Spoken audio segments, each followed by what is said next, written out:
Greetings! Greetings! Greetings!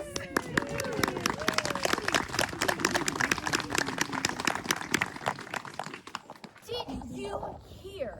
The princess? The King Cymbeline's daughter, The heir to his kingdom? whom he intended for his wife's only son, A widow that he but lately wedded? hath married a poor gentleman. An orphan? She is wedded, For her husband to be banished? and she to be imprisoned. Oh, pray you tell me, is she sole child to the king? His only child. Mark it, he had 2 sons. The eldest at 3, the other at 2 from their nursery were stolen. How long ago were they stolen? Some 20 years. That a king's children should be so carried away, so slackly guarded, and that search could not trace them. Howsoe'er 'tis strange, yet it is true. I do well believe you. Farewell. Farewell. Farewell.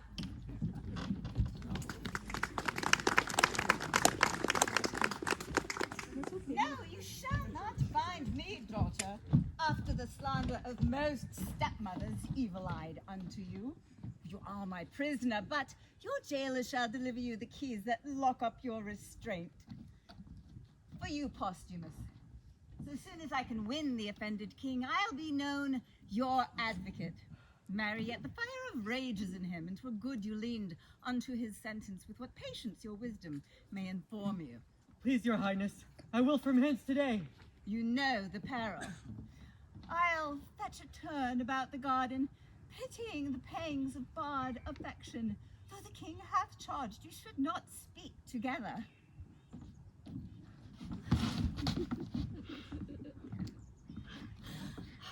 Oh, my dearest husband, I something fear my father's wrath, but nothing what his rage can do on me. You must be gone, and I shall here abide the hourly shot of angry eyes, not comforted to live, but that there is this jewel in the world that I may see again. Oh, my queen, my mistress. Oh, lady, weep no more, lest I give cause to be suspected of more tenderness than doth become a man. I shall remain the loyalest husband that e'er did plight troth. My residence in Rome, thither right, my queen. With mine eyes I'll drink the words you send, though ink be made of gall. Be brief, I pray you. If the king come, I shall incur I know not how much of his displeasure. Yet I'll move him to walk this way. Should we be taking leave as long a term as yet we have to live, the loathness to depart would grow. Adieu. Nay, stay a little. Were you but riding forth to air yourself, such parting were too petty. Look here, love. This diamond was my mother's. Take it, heart, but keep it till you woo another wife, when Imogen is dead. How another? You gentle gods, give me but this I have, and sear upon my embracements from a neck with bonds of death. Remain thou here while sense can keep it on, and sweetest, fairest, as I my poor self did exchange for you to your so infinite loss. For my sake, wear this poor trifle. It is a manacle of love. I'll place it upon this fairest prisoner. Oh, the gods! When shall we meet again? Alack, the king! Thou, faceless thing! Avoid! Hence from my sight! If after this command thou fraught the court with thy unworthiness again, thou diest. Away, thou art poison to my blood! The gods protect you! I'm gone!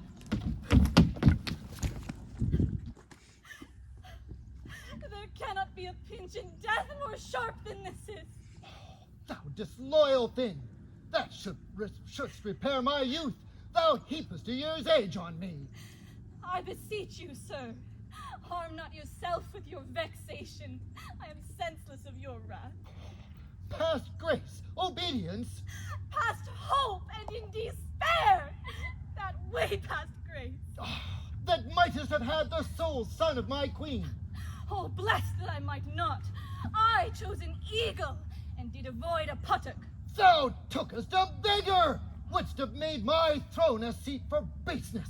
No! I'd rather added a luster to it. Thou vile one! Sir, it is your fault I have loved Posthumus. You bred him as my playfellow, and he is a man worth any woman. What? Art thou mad? Almost, sir. Heaven restore me. Would I were a cowherd's daughter and my Posthumus our neighbor's shepherd's son. Oh, thou foolish thing! Dearest husband. They were again together. You have not done after my command. Away with her and pen her up. Beseech your patience. Peace, dear lady daughter, peace. Sweet sovereign, leave us to ourselves and make yourself some comfort out of your best advice. Nay, let her languish. A drop of blood a day and being aged. Die of this folly! Fine. You must give way. Here is your servant. How now, sir? What news? My lady, my lord, your son drew his sword on my master, my lady's husband. No harm, I trust, is done. Well, there might have been, but that my master played rather than fought and had no help of anger. They were parted by some gentlemen at hand. I'm very glad on't. To draw upon an exile? Oh, brave sir. Why came you from your master, my husband? Well, on his command, he would not suffer me to bring him to the harbor. Left these notes of what commands I should be subject to, should it please you to employ me. This hath been your faithful servant. I dare lay mine honor he will remain so. I humbly thank your highness. Pray, walk a while. About some half hour hence, I pray you speak with me. You shall at least go see my lord aboard. Madam, I shall.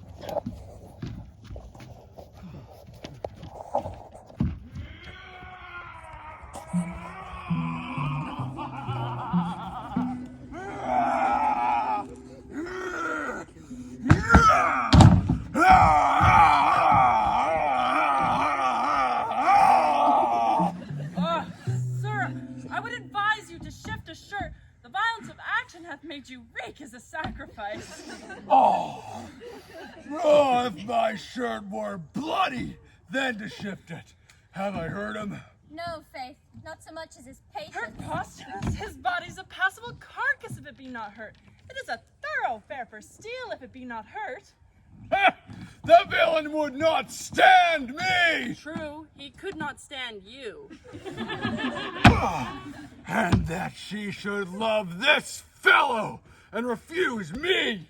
Sir, as I told you always, her beauty and her brain go not together. Come, out to my chamber. Would there had been some hurt done.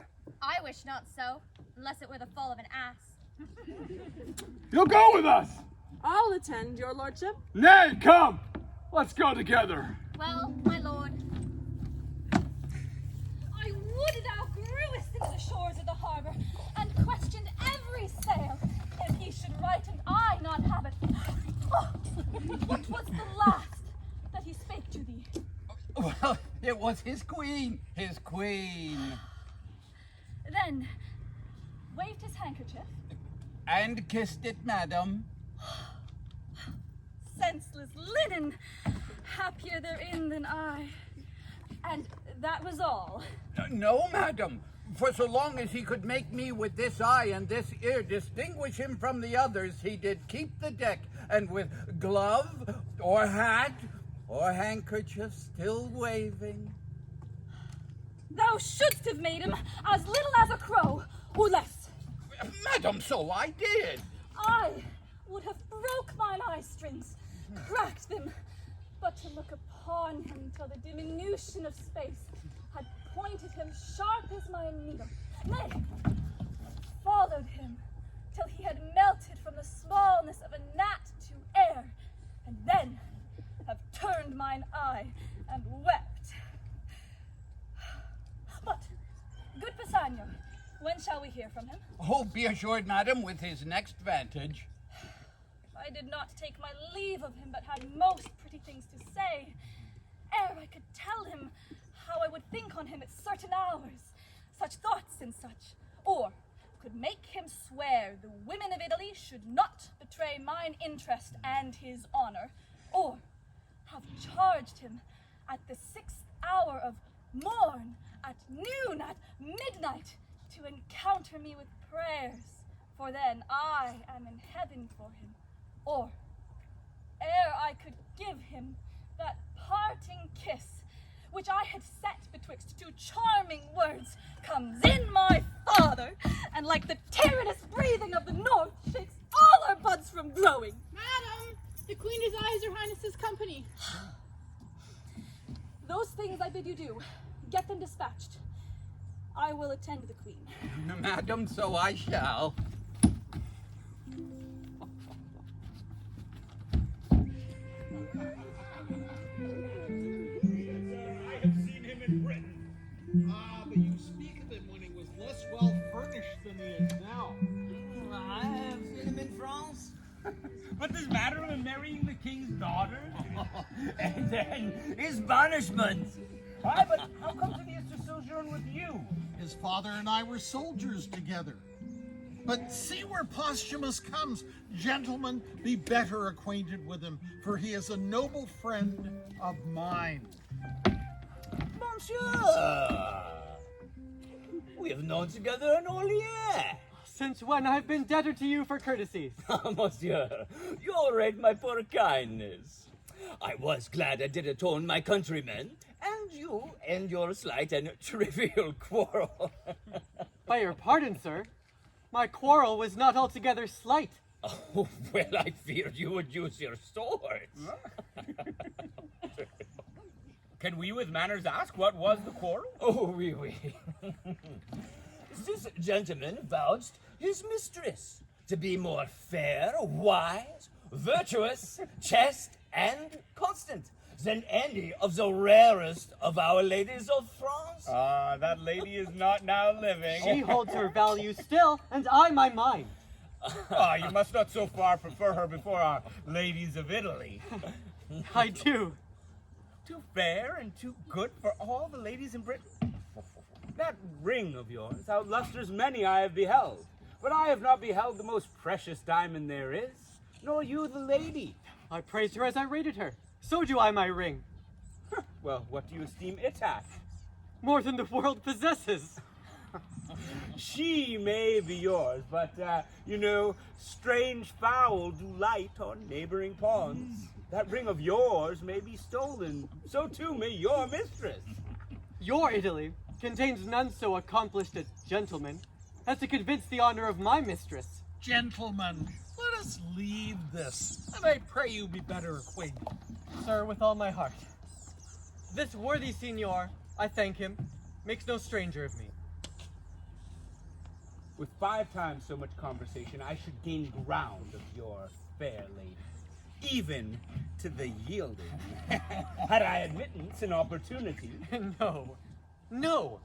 I dare thereupon wager 1/2 my estate to your ring. I doubt not. What's that? Your attempt deserves a punishment. Gentlemen, this arose too suddenly. Let it die as it was born, and I pray you both be better acquainted. I will lay you 10,000 ducats that commend me to that court where your lady is, and I shall bring from thence that honor of hers which you imagine so preserved. I will wage against your gold. My gold. My ring I hold dear as my finger. 'Tis part of it. You are afraid. I shall but lend my diamond till your return. Let us have covenants drawn between us. My mistress exceeds in goodness, though your unworthy thinking. I dare you to this match. Hey, no, I forbid this wager. By the gods, it is won. If I bring you no sufficient testimony that I have enjoyed the dearest bodily parts of your mistress, my 10,000 ducats are yours. So too is your ring. If I fail and leave her in such honor as you have faith in, She your jewel, this your jewel, and my gold are yours. I embrace these conditions. Let's have articles betwixt us. Your hand. A covenant. We will have these things set down by lawful counsel and straightway for Britain, lest the bargain should catch cold and starve. I will fetch my gold and have our 2 wagers recorded. Agreed. Does this hold, Sincure? Senor Yakimo will not back down. Come, let's follow them.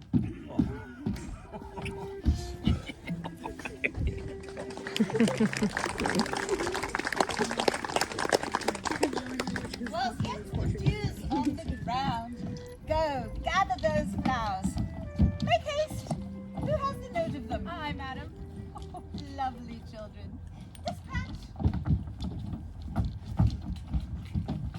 Now, Master Doctor, have you brought those drugs? Aye, here they are, madam. But I beseech your grace, my conscience bids me ask, wherefore you have commanded of me these most poisonous compounds, which are the movers of a languishing death, but though slow, deadly. I wonder, Doctor, thou ask'st me such a question. Have I not been thy pupil long? Hast thou not learned me how to make perfumes, distill, preserve? Yea, so that our great king himself doth woo me oft for my confections. I shall try the forces of these thy compounds on such creatures as we count not worth the hanging, but none human. Your highness shall from this practice but make hard your heart. Besides, the seeing of these effects will be both noisome and infectious. Oh, content thee. Here comes a flattering rascal. Upon him will I first work. He's an enemy to my son. How now, Pisanio? Doctor, your service for this time is ended. Take your own way. Hark thee a word. I do suspect you, madam, but you shall do no harm. I do not like her. She doth think she has strange, lingering poisons. Ha! I do know her spirit. I will not trust one of her malice with a drug of such damned nature. Those she has, will stupefy and dull the sense a while, which first perchance shall prove on cats and dogs. But there is no danger in the show of death it makes, other than the locking up the spirits for a time. No further service, Doctor, until I send for thee. I humbly take my leave. Weeps she still, say'st thou? Do thou walk. When thou shalt bring me word she loves my son, I'll tell thee on the instant thou art then as great as thy master. Greater, for his name is at last God's. Return he cannot. Thou takest up thou know'st not what, but take it for thy labor. It is a thing I made, which hath the king 5 times redeemed from death. I do not know what is more cordial. Nay, I prithee take it. Call my women. Think on my words. A sly and constant knave, not to be shaked. I have given him that which, if he take of it, shall quite unpeople the king's daughter of servants for her husband. And she after, unless she bend her humor, shall be assured to taste of 2. Come, come. So well done, well done. The violets, cowslips, and primroses back to my closet. Thank you. Fare thee well, children. Ladies. Very well, Pisanio. Think on my word. And shall do. And when to my good lord I prove untrue, I'll choke myself, and there's all I'll do for you.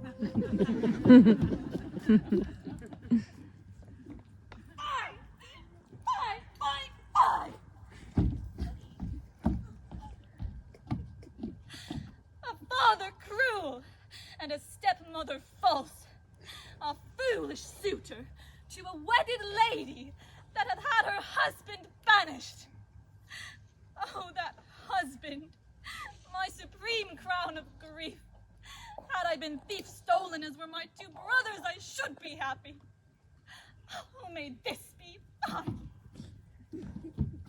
Madam, here is a noble gentleman of Rome, come from our Lord, with letters. Change you color, madam?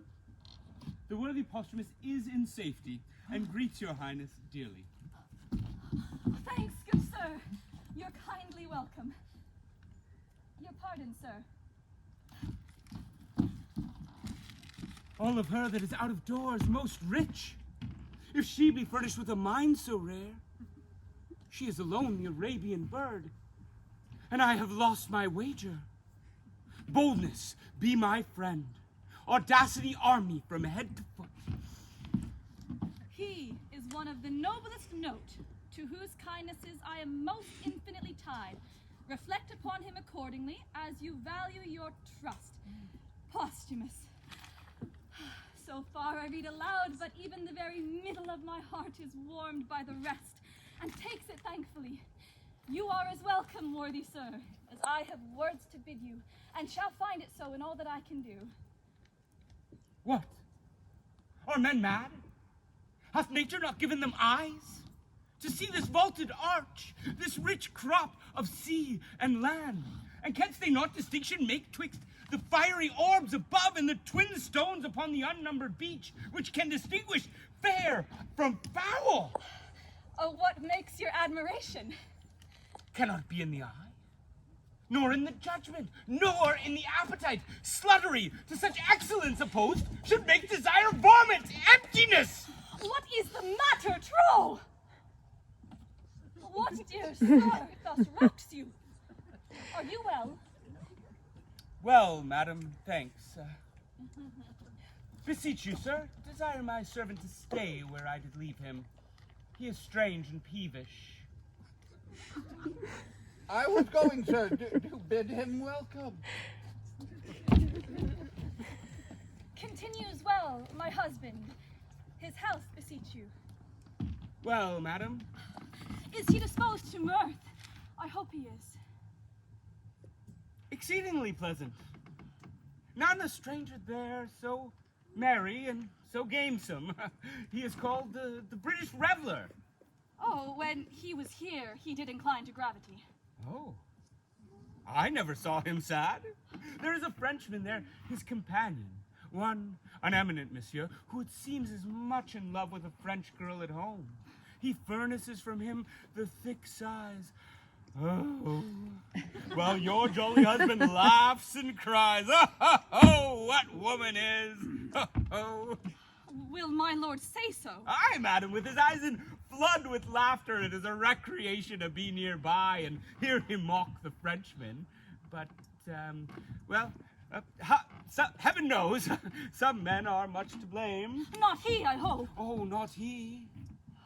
For you, whilst I am bound to pity, I am bound to wonder, too.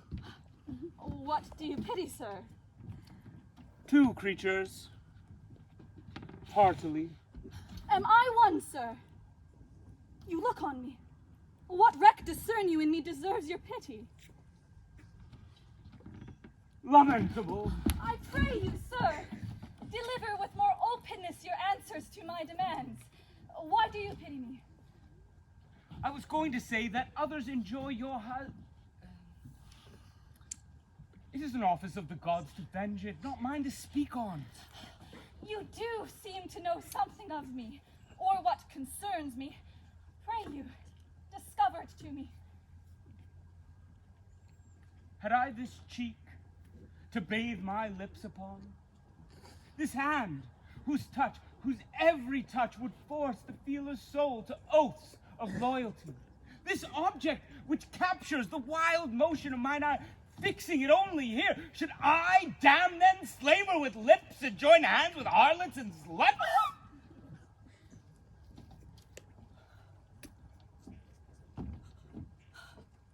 My lord, I fear, has forgot Britain. And himself. Let me hear no more. O dearest soul, thy cause doth strike my heart with pity, that doth make me sick. A lady so fair, be revenged. Revenge? How should I be revenged? If this be true, if it be true, how should I be revenged? I dedicate myself to your sweet pleasure, more noble than that running from your bed, and I will continue fast to your affection. What hope, Assanio? And we service tender on your lips. Away! Art you condemn mine ears that have so long attended thee? If thou wert honorable, thou wouldst have told this tale for virtue, not for such an end thou seekest, as base as strange.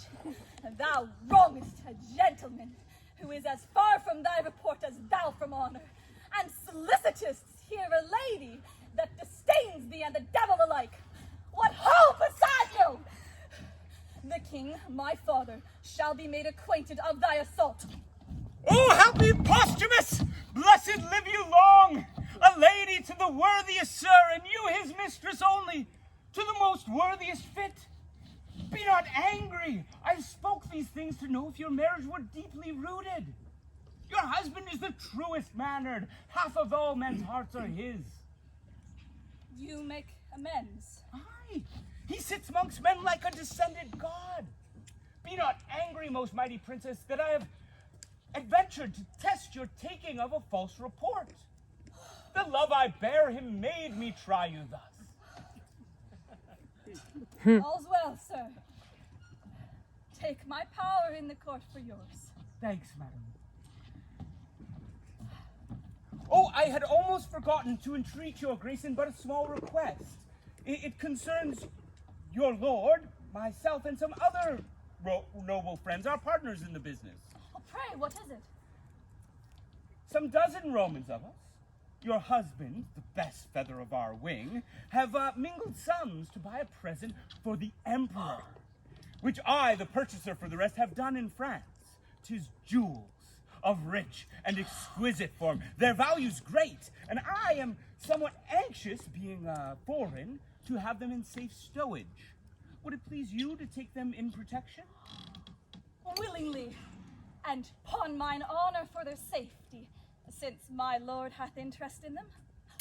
I will keep them in my bedchamber.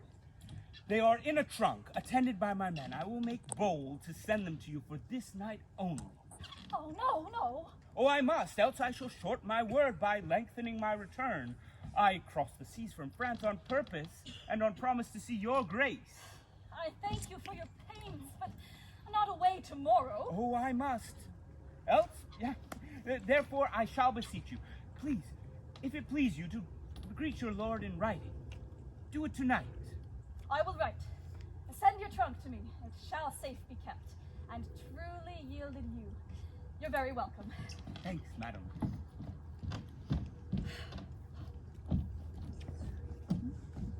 Was there ever a man who had such luck? When I kissed the jack upon an upcast to be hit away, I had 100 pound on it. And then some horse and jackanapes must take me up for swearing. And what got he by that? You broke his pate with your ball.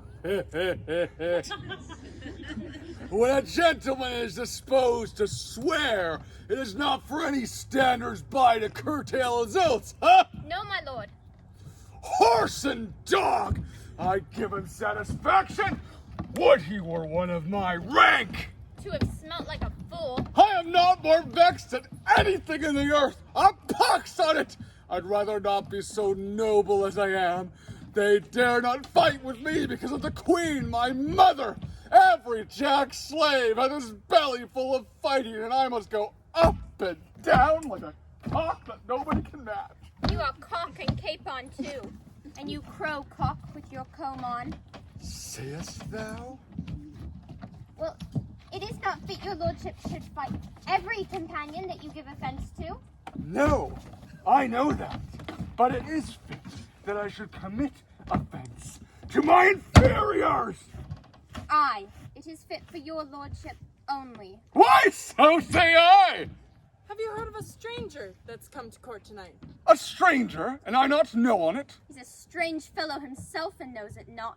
An Italian come, and 'tis thought one of Posthumus's friends. Posthumus! A banished rascal, and he's another whatsoever he be. Who told you of this stranger? One of your lordship's servants. Is it fit that I went to look upon him? Is there no disgrace in it? None, my lord. Come! I'll go see this Italian. When I have won, or have lost today at bowling, I will win tonight of him.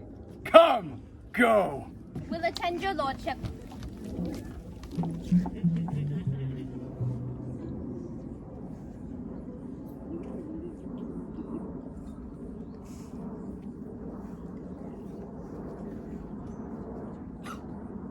Who's there? My woman, Helen? Sophia, madam. What hour is it? Almost midnight, madam. I have read 3 hours then. Mine eyes are weak. Fold down the leaf where I have left. To bed. Oh, take not away the taper.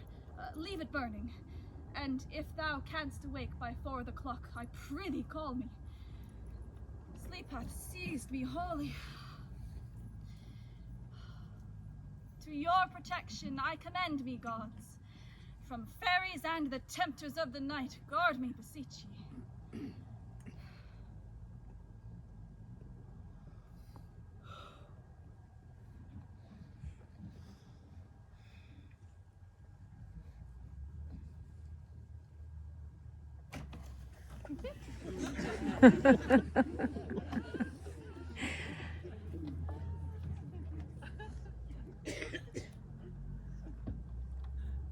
The crickets sing.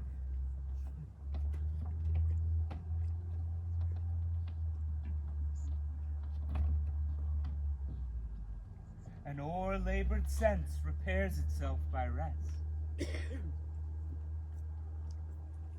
O Venus, how bravely thou becomest thy bed. Fresh lily, and whiter than the sheets, that I could touch, but kiss. One kiss.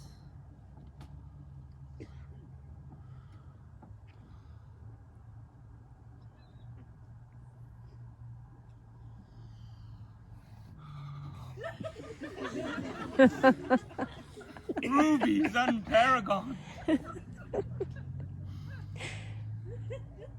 'Tis her breathing that perfumes the chamber thus.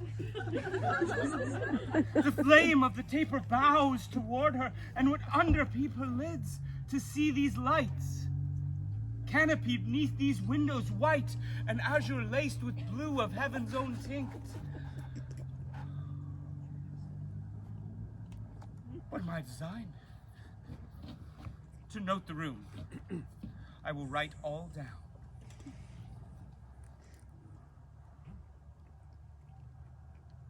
Pictures.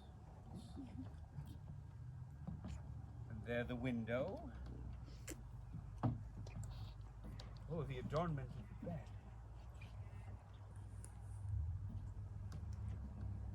Oh, tapestries. And the story. But some natural notes about her body will testify to enrich mine inventory. Oh, sleep, thou ape of death, lie dull upon her, and be her sense but as a carved statue thus in a chapel lying.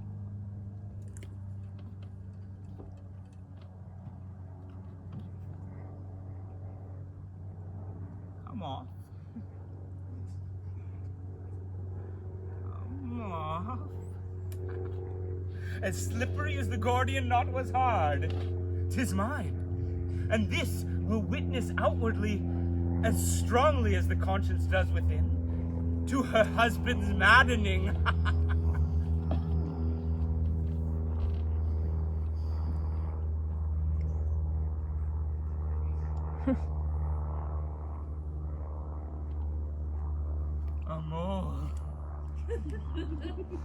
Sink was spotted like the crimson drops in the bottom of a cowslip.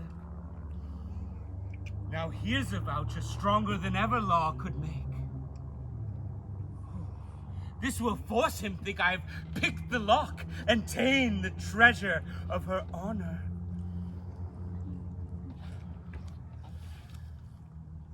I have enough.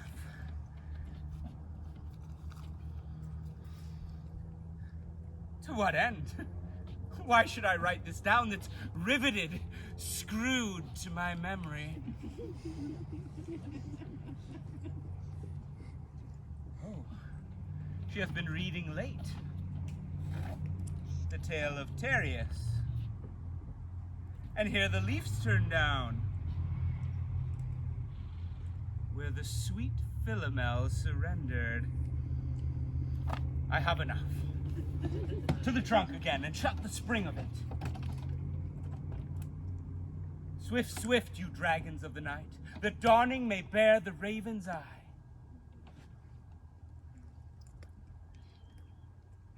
Oh no.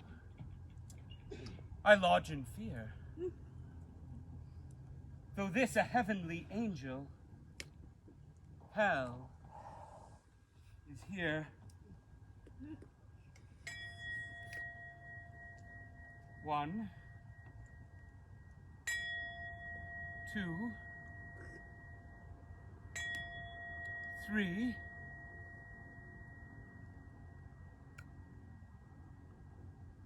Time.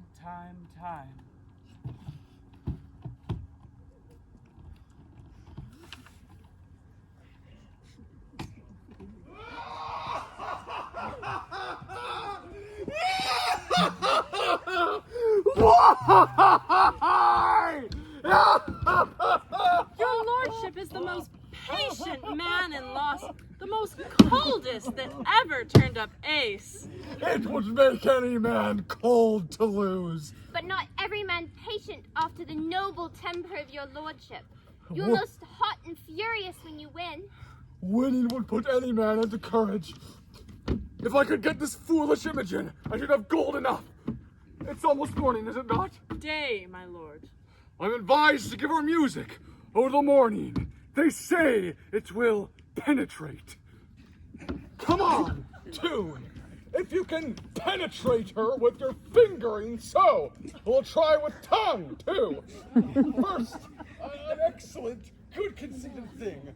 After, a wonderful, sweet air with admirable, rich words to it. If none will do, let her remain. But I'll never give o'er.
So get you gone.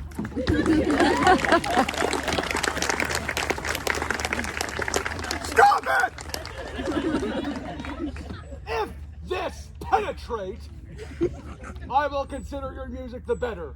If it do not, it is a vice to her ears that horse hairs and calves' guts and whatever animal you skin that for, nor the voice of unpaved eunuch to boot can never amend. Here comes the king. Ah, all right, glad I am. I was up so late. For that's the reason I'm up so early. He cannot choose but to take the service I have done fatherly. Good morrow to your majesty and to my gracious mother. Attend you here the door of our stern daughter. Will she not forth? I have assailed her with music when she vouchsafes no notice. It's because the exile of her minion is too new. She hath not yet forgotten. A little more time must wear away the print of his remembrance. And then she's yours. You are most bound to the king, who lets go by no vantages that may prefer you to his daughter. Frame yourself to orderly soliciting. Make denials increase your services.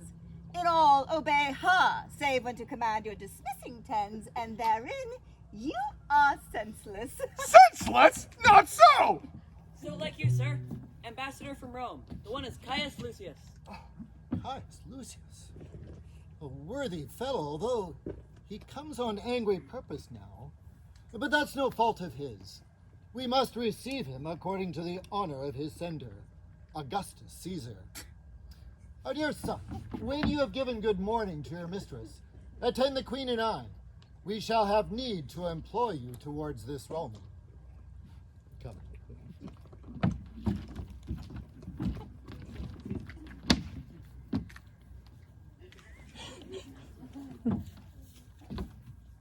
If she be up, I'll speak with her. If not, let her lie still and dream. By your leave! By your leave! A gentleman! No more. Yes, and a gentlewoman's son. That's more than some can justly boast of. What's your lordship's pleasure? Thy lady's person, is she ready? Aye, to keep her chamber. Here is gold for you. Sell me your good report. The princess. Oh, good morrow, fairest sister, your sweet hand. Good morrow, sir. You lay out too much pains for purchasing but trouble. The thanks I give is telling you that I am poor of thanks and scarce can spare them. Still, I swear I love you. If you but said so, 'twere as deep with me. But if you swear, your recompense is still that I regard it not. This is no answer. But that you shall not say I yield, being silent, I would not speak. I pray you, spare me. Faith, I shall unfold equal discourtesy to your best kindness. One of your great knowing should learn, being taught forbearance. To leave you in your madness twere my sin. I will not. Fools cure not mad folk. Do you call me fool? As I am mad, I do. If you'll be patient, I'll no more be mad. That cures us both. I am much sorry, sir. You put me to forget a lady's manners by being so verbal. And learn now, for all, that I, which know my heart, do here pronounce, by the very truth of it, I care not for you, and am so near the lack of charity to accuse myself. I hate you, which I had rather you felt than make it my boast. You sin against obedience which you owe your father for the contract you pretend with that base wretch Posthumus, one bred of alms and fostered with cold dishes, with scraps of the court. It is no contract, none. You must not soil the precious note of the crown with a base slave. Profane fellow!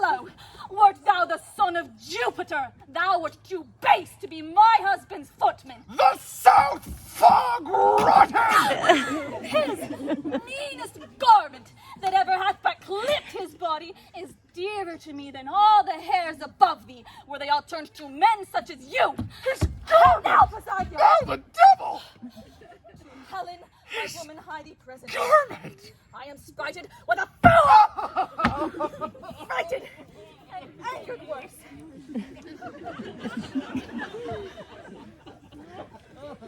Oh.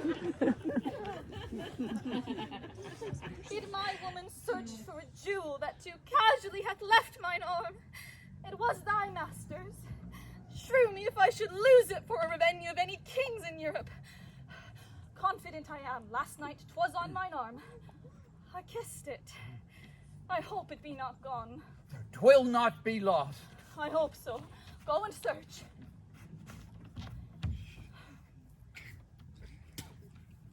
You have abused me! His murderous garment! Aye, I said so, sir. I will inform your father! Your mother, too. So I leave you, sir, to the worst of discontent. I'll be revenged! His meanest garment! Well...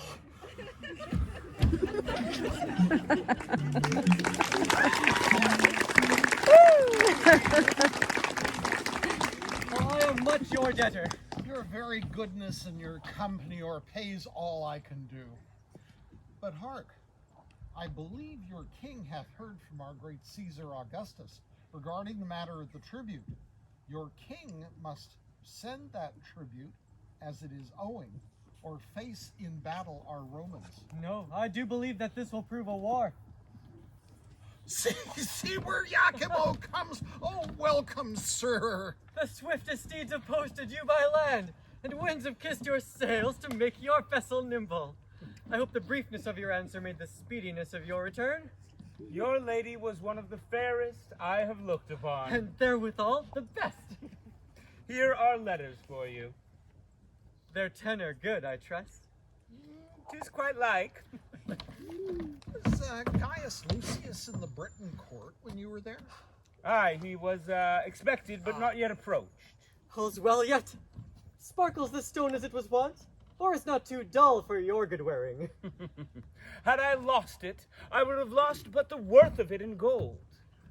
I'll make another journey twice as far to enjoy a second night of such sweet shortness as was mine in Britain. For the ring is won. The stone's too hard to come by. Not a whit, your lady being so easy. Make not, sir, your loss your sport. I now profess myself the winner of her honor, together with your ring. If you can make it apparent, you have tasted her in bed. My hand and ring are yours. If not, the foul opinion you had of her pure honor gains or loses your sword or mine. My circumstances, sir, being so near the truth as I will make them, will first induce you to believe, whose strength I will then confirm with oath. Proceed. First, her bedchamber, where I confess I slept not, but profess had that which was well worth staying awake for. It was hanged with tapestries of silk and silver. The story, proud Cleopatra, when she met her Roman, a piece of work so rich, so bravely done that it did strive in workmanship and value, which I thought could so scarcely have been wrought since the true life... Is true. But this you may have heard of here, by me or by some other. Oh, more particulars must justify my knowledge? So they must. The chimney is south the chamber. The chimney piece shows chaste Diana bathing. Never saw I figures so skillfully wrought. This is a thing which you might from conversation likewise reap, because it is much spoke of. The roof, the chamber with golden cherubims is fretted. The chimney brackets, I had forgotten them, are two winking cupids of silver, each on 1 foot standing. Let it be granted you have seen all this. And praise be given to your remembrance the description of what is in her chamber. Nothing saves the wager you have laid. Then, if you can, be pale. I beg but leave to air this jewel. See? And now 'tis up again. It must be married to that your diamond. I'll keep them both. Jove! Once again, let me behold it. Oh, oh. Is it that which I left with her? Sir, I thank her that she did strip it from her arm. I see her yet. Her pretty action did outsell the gift, and yet enriched it too. She gave it me, and said she prized it once. Maybe she plucked it off to give it me. She writes so to you, doth she? No. No. No, no. 'Tis true.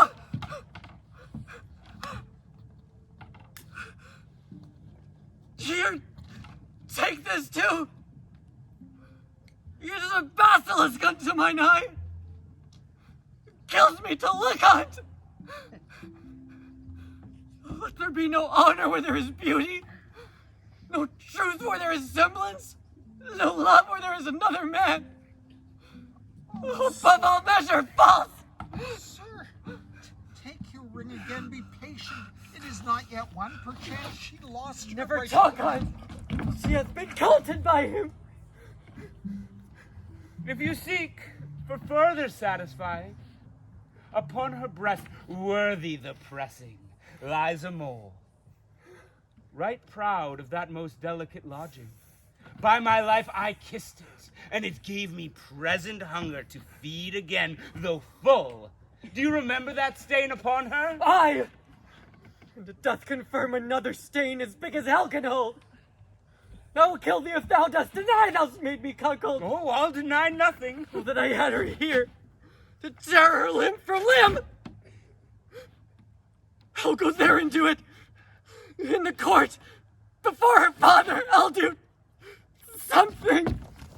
Against all government and patience, you have won. Come, let's follow him and prevent the present wrath he hath against himself. With all my heart.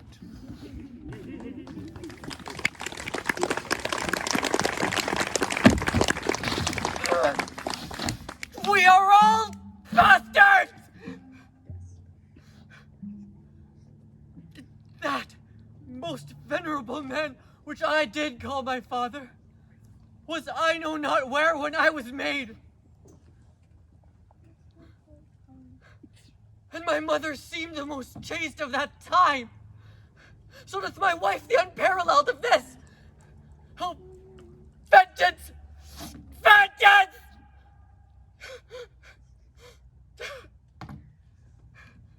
Me of my lawful pleasure she restrained. Prayed me oft forbearance. Did it with a modesty so rosy I thought her as chaste as unsunned snow. Till all the devils, this yellow Yakumo, in an hour was not, or less. Perchance at first he spoke not, but like a full acorned boar cried, "Oh!" and mounted. Found no opposition. Would that I could find out the woman's part in me. There is no motion that tends to vice in man, but I firm it is the woman's part. Be it lying, note it, the woman's. Flattering, hers. Deceiving, hers. Lust and rank thoughts, hers. Hers. Revenge is hers. Ambitions, covetings, disdain, longing, slanders, fickleness, how false it may be named. Why hers, in part were all. But rather all, for even to vice they are not constant, but are changing still. One vice but of a minute old, for one not half so old as that. I'll write against them, detest them, curse them.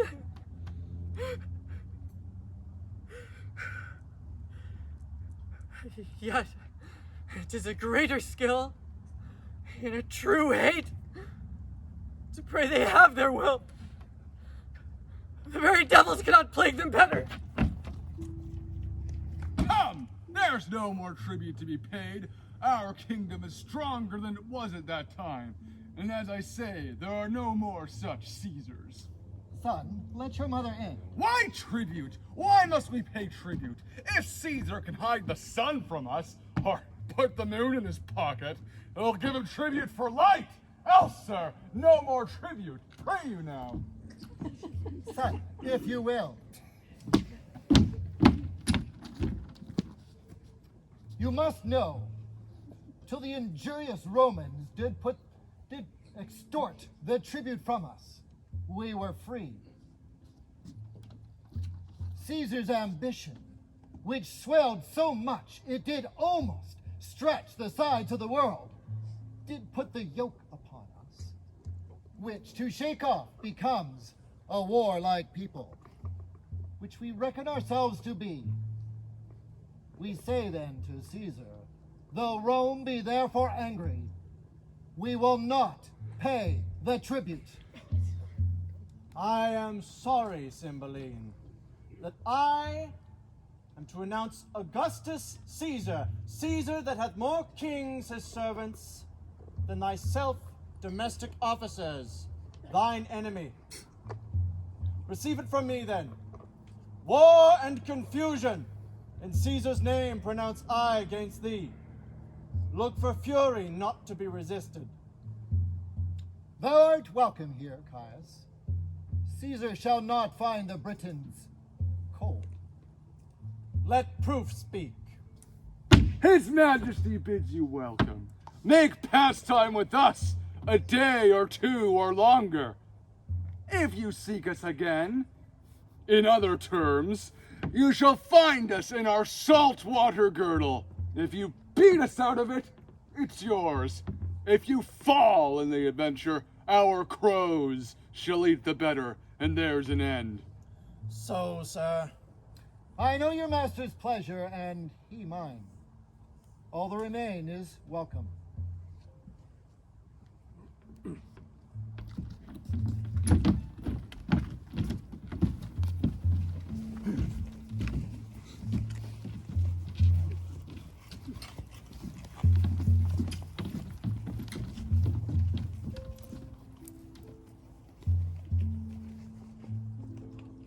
How? Of adultery? Wherefore write you not what monsters her accuser?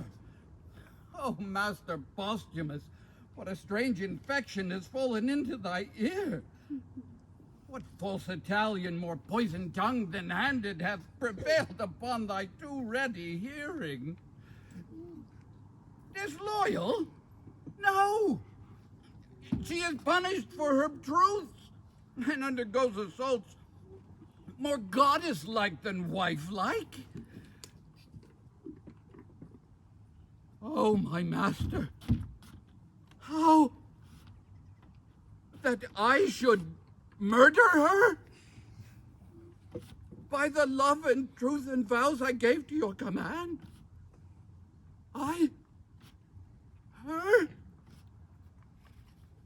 her blood? If it be so to do good service, never let me be counted serviceable. How look I that you think I lack humanity? Do it. The letter I have sent her by her own command shall give thee opportunity. Oh, damned paper, black as the ink that's on thee. Lo, here she comes. Come out, Cassandra.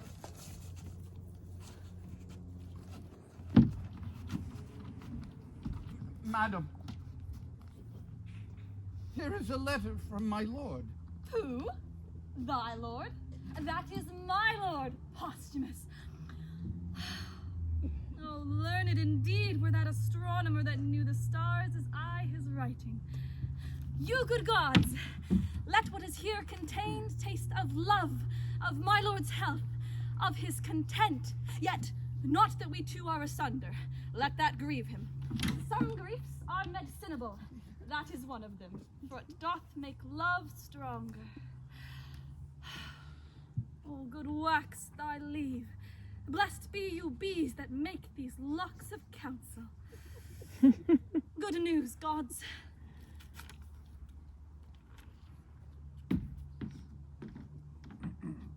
Justice, and your father's wrath, should he take me in his dominion, could not be so cruel to me as you, oh, the dearest of creatures, would even renew me with your eyes.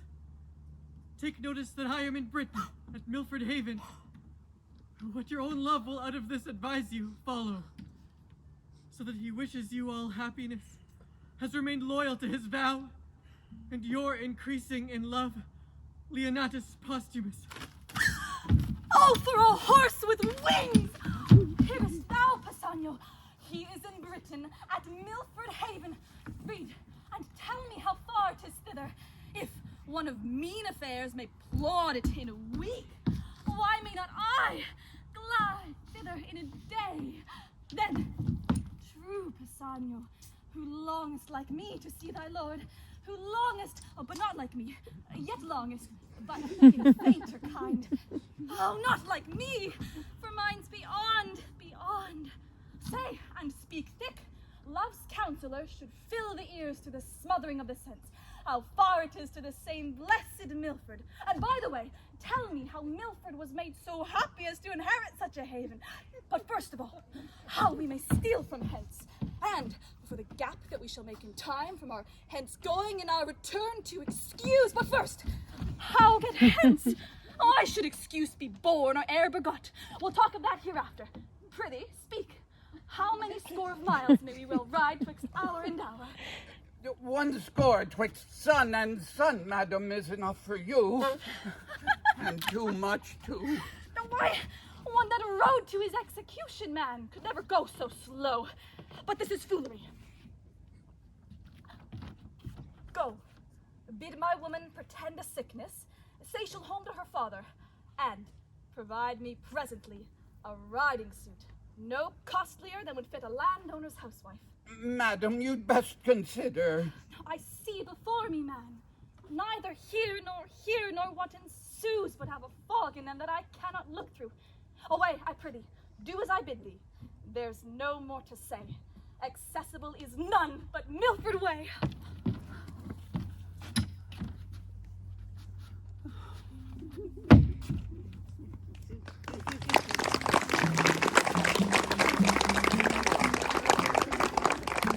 Oh!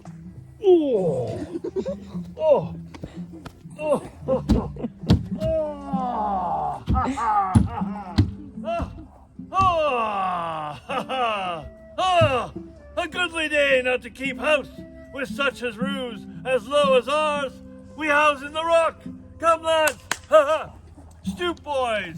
This gate instructs you how to adore the heavens and bows you to a morning's holy office. Good morrow to the sun! Hail, fair heavens! Hail, heaven! Hail, heavens! Come, boys! Prepare for the hunt! That's it! Fierce! Fierce like the bear, like the tiger! Strike! Strike, that's it! Find the weak spot! There! That's it! That's... Good, lad! Good! Now for our mountain sport. Up to yon hill. Your legs are young. I'll tread these flats. Now, consider what tales I've told you. Of courts, of princes, of the tricks of war. Oh, this life is nobler than waiting for a rebuke. Richer than doing nothing for a reward. No life to ours. Perhaps this life is best, if quiet life be best. Sweeter to you, while corresponding with your stiff age. But unto us, it is a cell of ignorance. What should we speak of when we are old as you? How, in this our cave, shall we discourse the freezing hours away?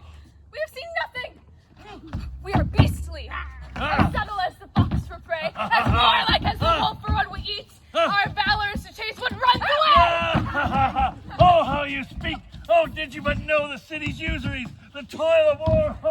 Oh, how we only seem to seek out danger in the name of fame and honor, but never reward it, by doing well. boys. Oh. This story the world may read in me. My body's marked with Roman swords. King Cymbeline loved me. Uncertain favor. Oh, well, my fault being nothing, as I've told you oft, but that two villains swore to Cymbeline that I was in league with the Romans, and thus followed my banishment.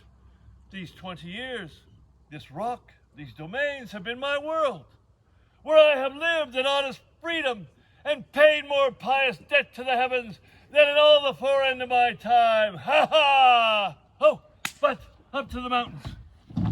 He that strikes the venison first shall be the master of the feast, and the other two to him shall minister. Ha! And we will fear no poison, as attends in places of greater state. We'll meet you in the valleys. Go now! Ah! These boys know little that they are sons to the king, nor does Cymbeline yet dream that they are alive. They think I'm their father. And though they're raised up thus meanly in the cave wherein they bow their heads, their thoughts do hit the roofs of palaces. Ha ha! Oh, the game is roused. Cymbeline, my heart, my conscience knows thou didst unjustly banish me, whereon at 2 and 3 years old I stole these boys, to bar thee of succession, as thou robbed me of my lands. Myself, Belarius, they take for their natural father. Ha ha ha! Ah, the hunt is up! Ah, ha, ha. Thou toldest me, when we came from a horse, that the place was near at hand. Pisanio, man, where is Posthumus? Oh. Wherefore breaks that sigh from the inward of thee? What's the matter?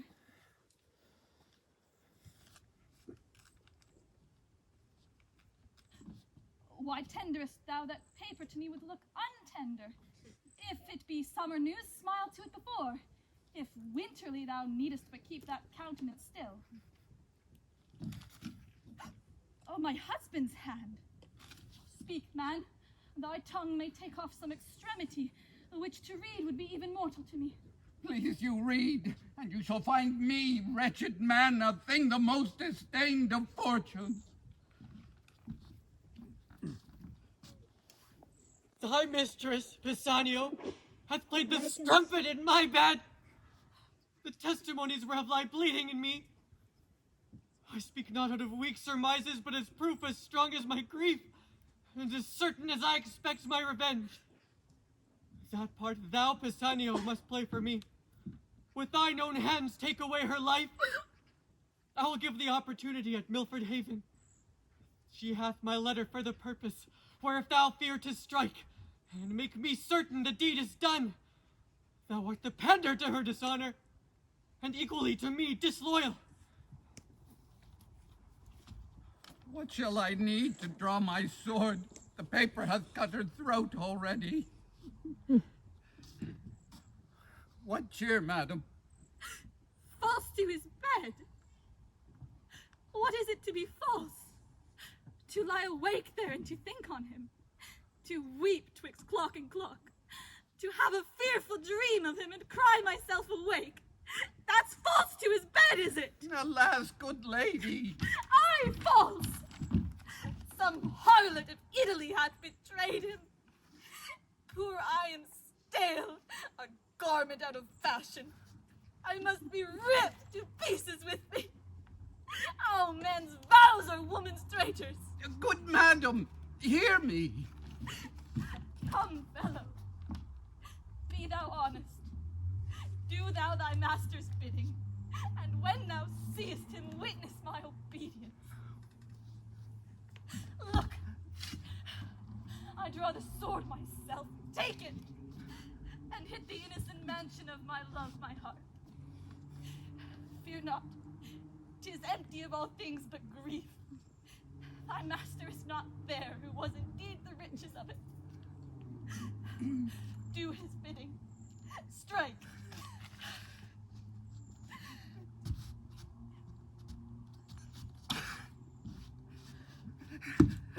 Vile instrument! Thou shalt not damn my hand!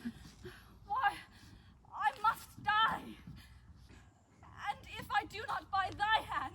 Thou art no servant of thy masters.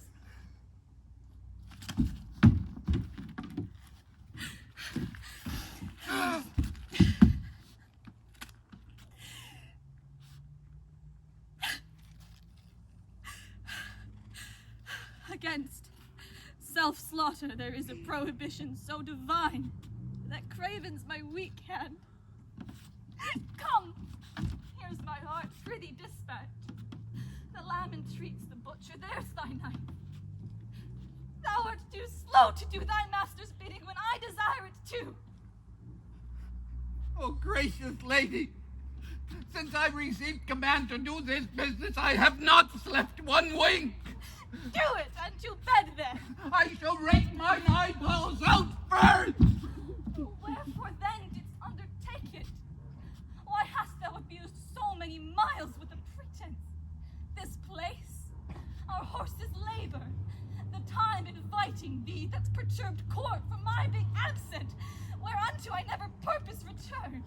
But to win time, to lose so bad employment, in the which I have considered of a course. Good lady, hear me with patience. But speak. Then, madam, I thought you would not go back again. Most like bringing me here to kill me? No, not so neither. It cannot be but that my master is deceived.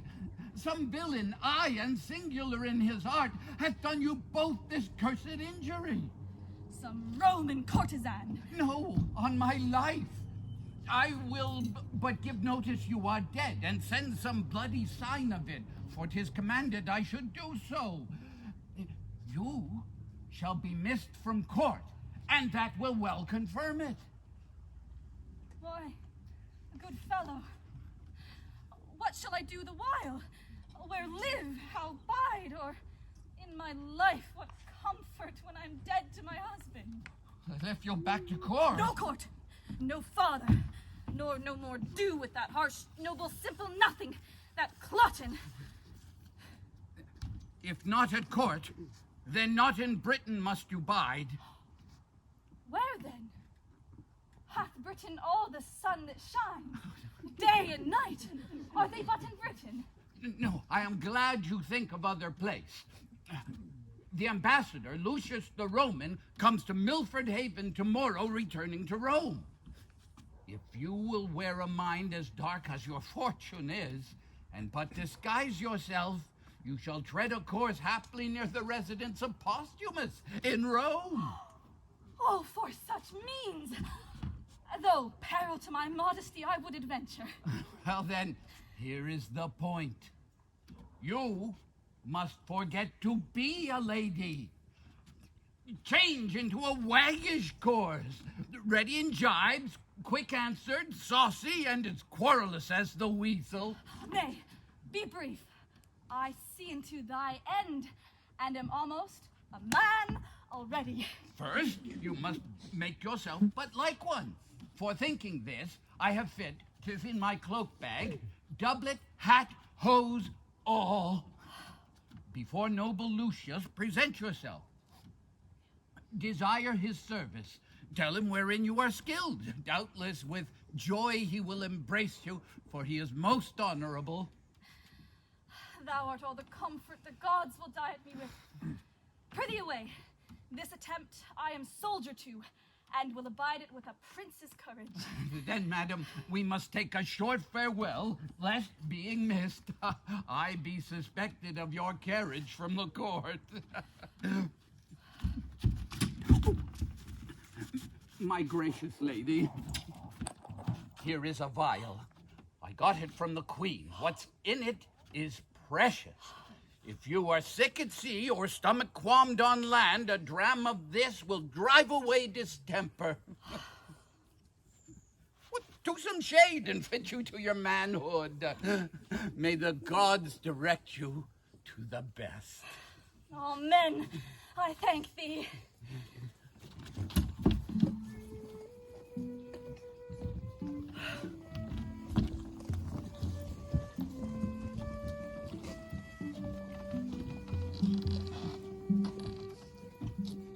thus far, and so farewell.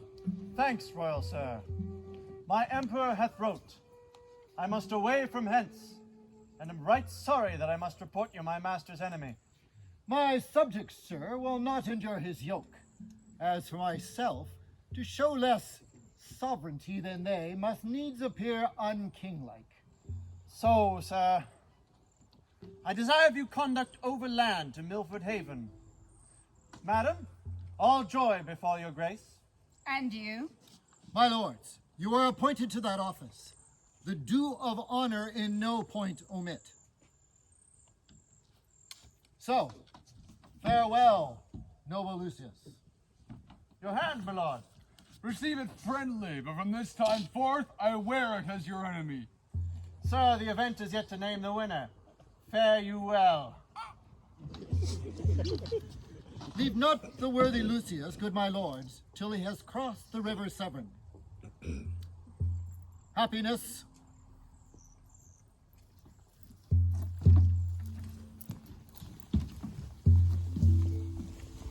He goes hence frowning, but it honors us that we have given him cause. 'Tis all the better. Your valiant Britons have their wishes in it. Lucius hath wrote already to the emperor how it goes here. It fits us therefore ripely, our chariots and our horsemen, be in readiness. The powers that he hath in France will soon be drawn for head, from which he moves his war for Britain. 'Tis not sleepy business, but must be looked to, speedily and strongly. Our expectation that it would be thus hath moved us forward. But my gentle queen, how is my daughter? Where is she? She seems made more of malice than of duty. I have noted it.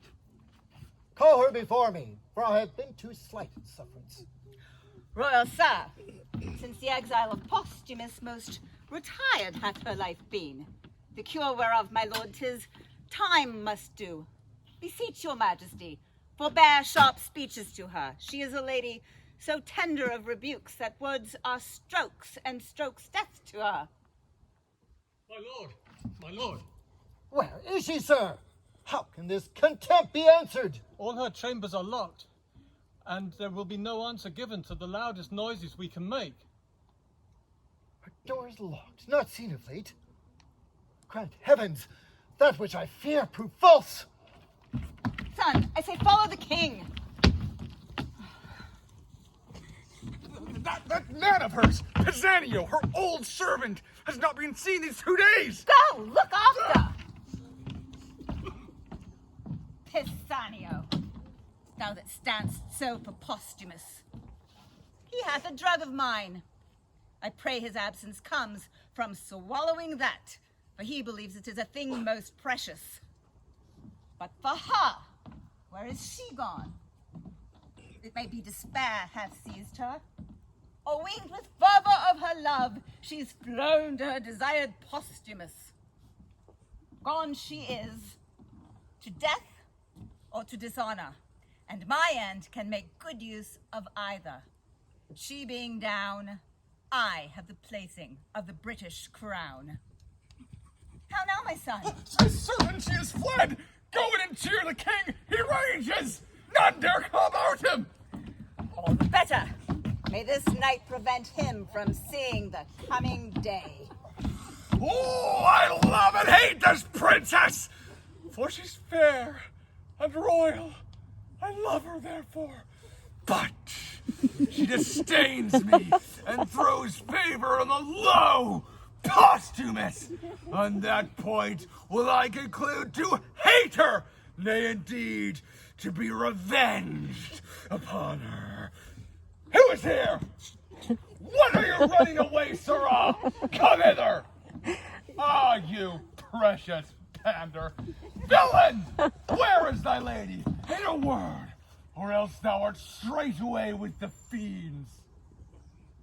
Oh, good my lord! Where is thy lady? Or by Jupiter, I won't ask again. I'll have the secret from thy heart, or rip thy heart to find it. Is she with Posthumus? Alas, my lord, how can she be with Posthumus? He is in Rome. Where is she, sir? No further halting. Satisfy me. What has become of her? Oh, my all-worthy lord! All-worthy villain! Discover where thy mistress is at once! No further halting. Speak, or thy silence on the instant is thy condemnation and thy death! Well, then, sir, this letter is the history of my knowledge concerning her flight. Let's see it.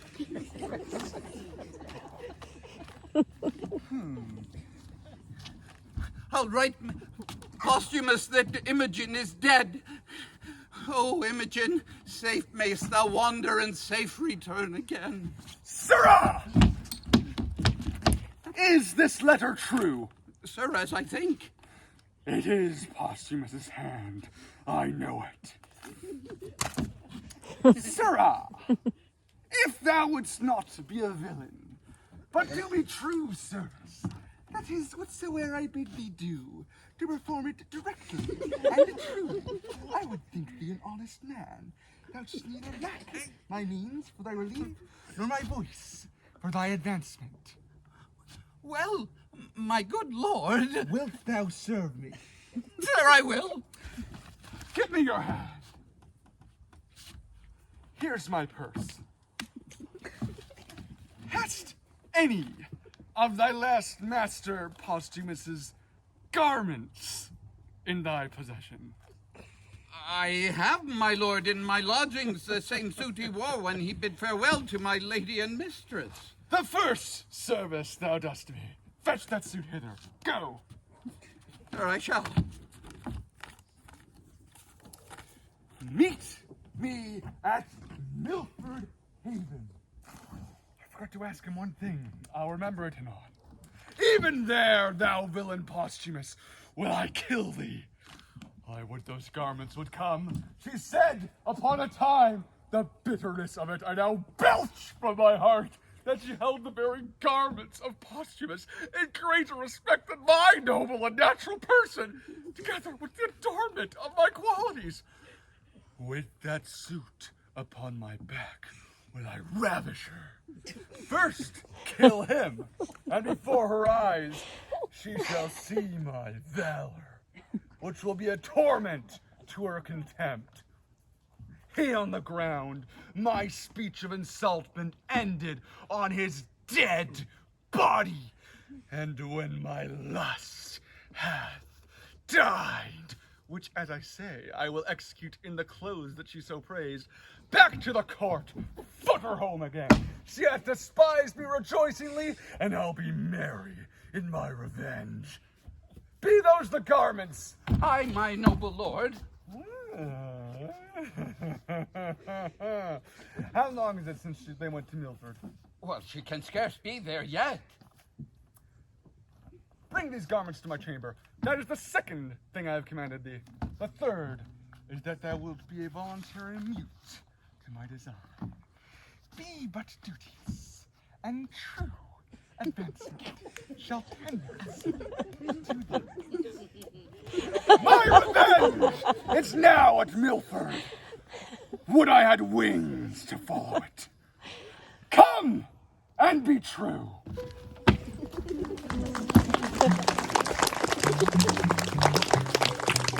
True to you were to be proven false, which I would never be to one who is most true.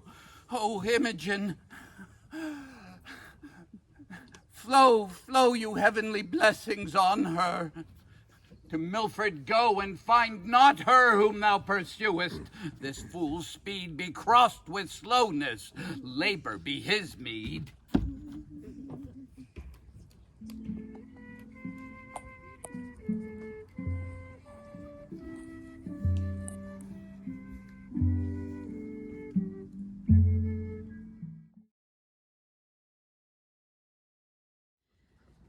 I see a man's life is a tedious one. I have tired myself, and for 2 nights together have made the ground my bed. I should be sick, but that my resolution helps me. Milford, From the mountain top Pisanio showed thee. 2 beggars told me I could not miss my way. Falsehood is worse in kings than beggars. Oh, my dearest husband, thou art one of the false ones. But now I think on thee my hunger's gone. But even before I was at point to sink for food. What is this? Here is a path to it. 'Tis some savage stronghold. I were best not to call. I dare not call. But famine, ere clean it o'erthrow, nature makes it valiant.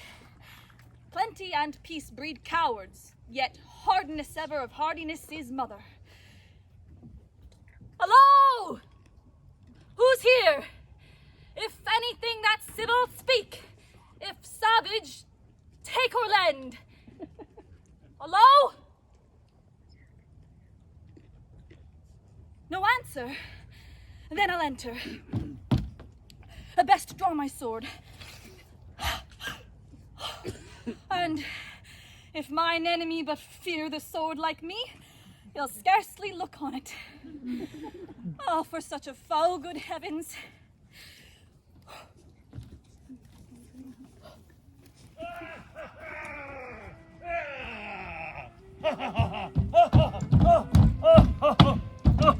Good hunt, lads. Oh, you, Polydor, have proved best woodman, and our master. Cadwell and I will play cook and showman. Come, our stomachs will make what's homely savory. Now peace be here, thy poor house that keepest thyself. I am thoroughly weary. I am weak with toil, yet strong in appetite. Come, there's cold meat in the cave. We'll browse on that whilst what we have killed be cooked. Stay! Come not in! Oh! Oh! Oh! Oh! But that it eats our victuals! I should think here were a fairy! What's the matter, sir? By Jupiter, an angel! Behold, divineness no elder than a boy! Oh.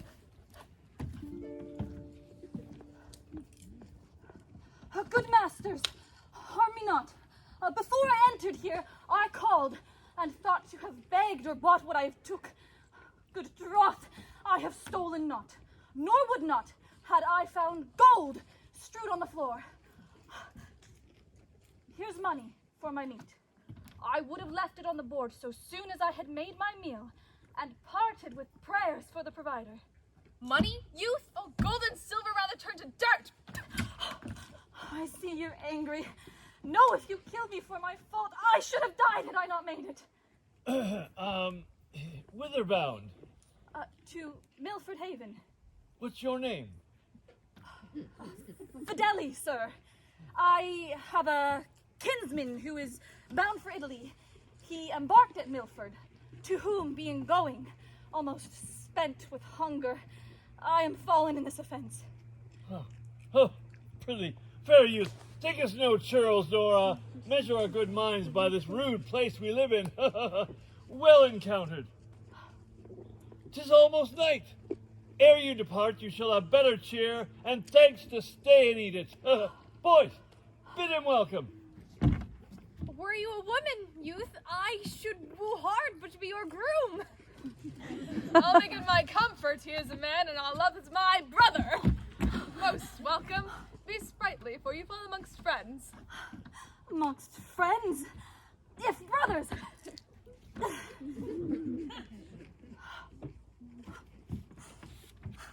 Oh, would it had been so, that they had been my father's sons. He rings at some distress. Would I could free it, or I, whatever it be, what pain it costs, what danger, God's... Hark, boys. Oh, pardon me, gods. I'd change my sex to be companion with them, since Posthumus is false. Come on. Boys, we'll go and dress our hunt. Prithee, fair youth, come in. Oh, discourse is heavy. Fasting. When we have supped, we'll mannerly demand the of our story, so much as thou wilt speak it. Pray, Draw near. The night to the owl and the morn to the lark less welcome. Thanks, sir. Come, I pray, draw near.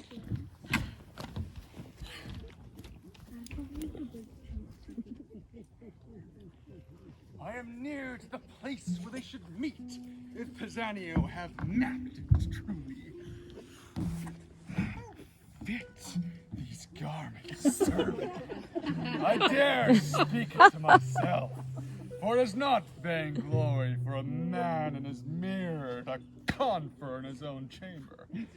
I mean, the lines of my body are as well drawn as his, no less young, more strong, not beneath him in fortune, beyond him in advantage of the time, above him in birth, and more remarkable in single combat.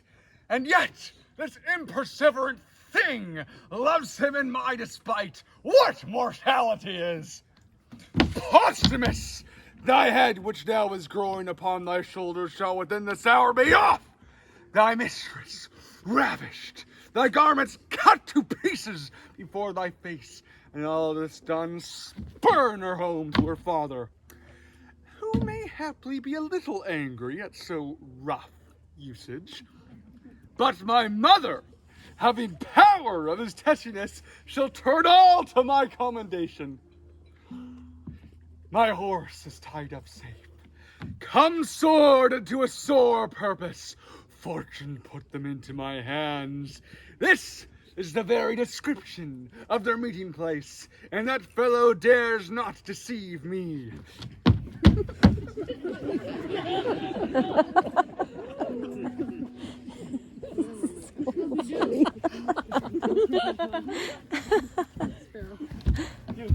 You are not well.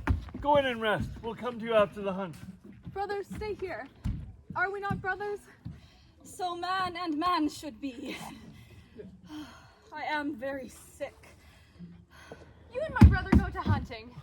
I'll abide with him. Oh, so sick. I am not. Yet, I am not well. So please you, leave me. Stick to your daily course. The breach of custom is breach of all. I am ill, but your being by me cannot amend me. Society is no comfort to one not sociable. I am not very sick, since I can reason of it. Pray you, trust me here. I love thee. I have spoke it. So much so the quantity, the weight as much as I do love my father. What? If it be sin to say so, I yoke me in my good brother's fault. I know not why I love this youth, and I've heard you say it. Love's reasons without reason. Oh, love before me. Oh, come. It's morning. 9 and go. Brother, farewell. I wish ye sport. You health. So please you, sir. I am sick still. Heart sick. Pisanio,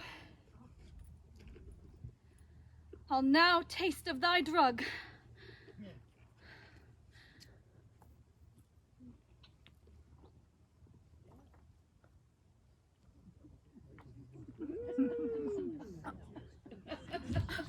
To the field, to the field. Oh, fair youth, come in and rest. We'll be by anon. We'll not be long away. And you must not be sick, for you must be our housewife. Well or ill, I am bound to you. And shall be ever.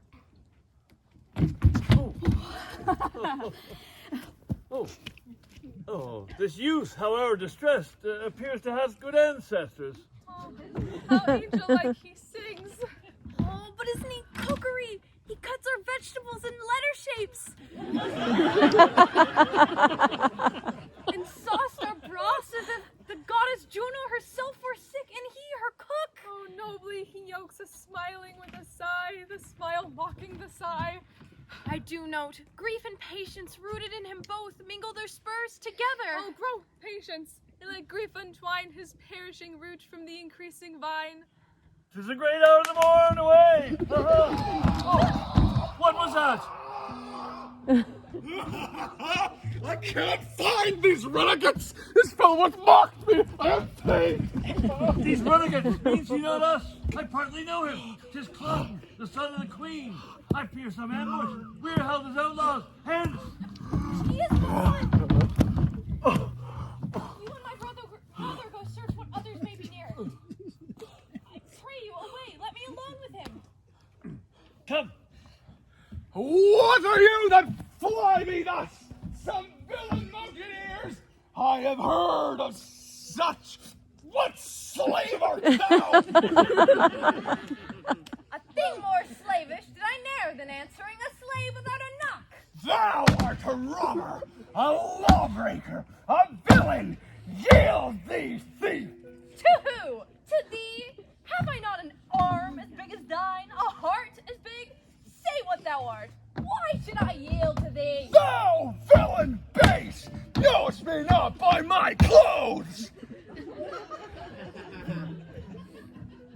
No, nor thy tailor, rascal!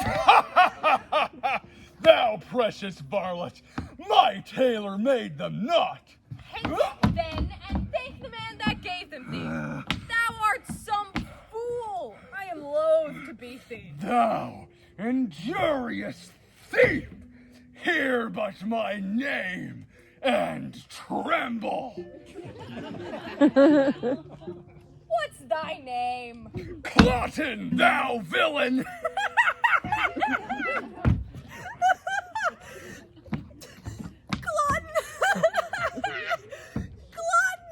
Cloten, thou double villain, be thy name.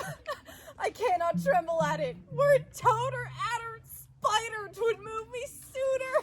To thy further fear, nay, to thy mere confusion, thou shalt know I am son to the queen. I am sorry for it, not seeming so worthy as thy birth. Art not afeard?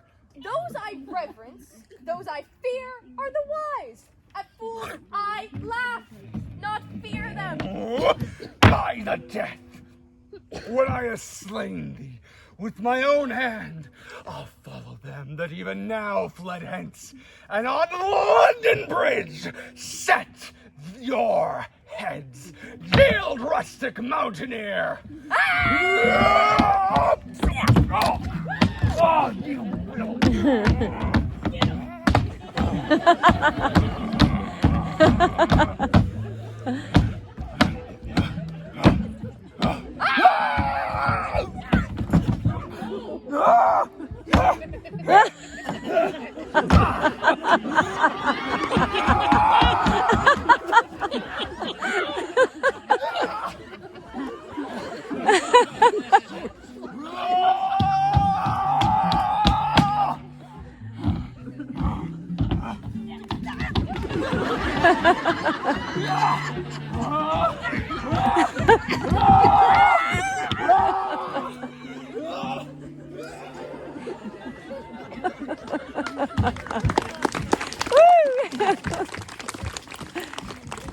See you no companies abroad? None in the world. You did mistake him, sure. Ah, 'tis so long since I last saw him. But the burst of his speaking and the snatches of his speech, 'twere very his. I'm absolute 'twas very Cloten. Well, in this place we left them. Oh, hark. Ah, see, here comes thy brother. That Cloten was a fool. Not Hercules could have knocked out his brains, for he had none. Yet had I not done this, the fool had borne my head as I do his. What have you done? Cut off one Cloten's head, son to the queen after his own report, who called me villain, mountaineer, and swore with his own single hand he'd take us in, displace our heads from where, thank the gods, they grow, and set them on London Bridge. Oh, we are all undone. Why, worthy father? What do we have to lose but that which he swore to take? Our lives. The law protects not us, so why should we be tender to let an arrogant piece of flesh threat us, like judge and executioner all himself, for we do fear the law? What others discover you abroad? No soul can we set eye on. Yet In all reason, he must have some attendance. It's not improbable to come alone. Oh, let them come as the gods foresay it. Howsoever, my brother hath done well. Oh. I had no mind to go hunting today. Poor Fideli's sickness did make my way seem long. With his own sword, which he did wave against my throat, I have taken his head from him. I'll throw it into the creek behind our rock, and let it to the sea, and tell the fishes he's the queen's son, Cowichan. Ha! Oh dear, I fear revenge. Oh, would Polydor had not done it, though I admire his valor. Oh, would I had done it. Polydor, I love thee brotherly, yet envy much thou hast robbed me of this deed. Oh, we'll hunt no more today, nor seek for danger where there's no profit. Prithee, to our rock. You and Fideli shall play the cooks. I'll wait here for Polydor's return, and bring him to dinner presently. Oh, poor sick Fideli. All to him. O nature, thou divine goddess, thou thyself blazonest in these princely boys, as gentle as the zephyr blowing beneath the violet, and yet as rough as the rudest wind that by the top doth take the mountain pine. Strange what Cloten being here to us portends, or what his death will bring us.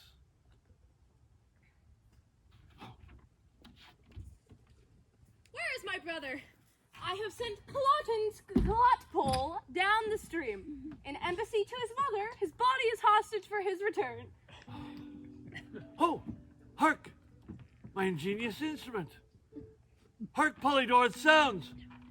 What occasion hath Cadwell to give it motion now? Hark! Is he at home? He's gone hence even now. What can it mean? All solemn things must follow solemn accidents. The matter? Is Cadwell mad? Hark! Here they come. Oh! Oh! Oh! Oh!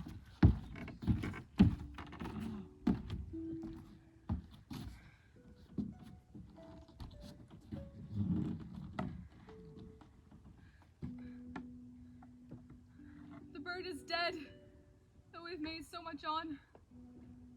I would have rather skipped from 16 years of age to 60, turned my leaping time into a crutch, than have seen this. Oh, sweetest, fairest lily! Oh, sweet melancholy. Jove only knows what man's thou might have made. Thou died the sweetest and most rare boy of melancholy. How found you him? Stiff as you see, thus smiling, his right cheek reposing on a cushion. Where? On the floor. I thought he slept and put my clouded boots from off my feet, whose rudeness answered my steps too loud. We'll make his grave a bed. With female fairies will his tomb be haunted, and worms shall not come to thee. With fairest flowers, while summer lasts and I live here, Fideli, I'll sweeten thy sad grave. Thou shalt not lack the flower that's like thy face, pale primrose, nor the azured bluebells like thy veins. No, nor the leaf of eglantine, who have sweetened not thy breath. Prithee, have done. Let us bury him to the grave. Where shall we lay him? By our good mother. Be it so. And let us, Polydor, sing him to the ground, as once our mother. Cloten is quite forgot, boys. He was a queen's son, remember. And though he came our foe, still we must remember he was princely, and we must bury him as a prince. Pray you, fetch him hither. If you'll go fetch him, we'll sing our song the while.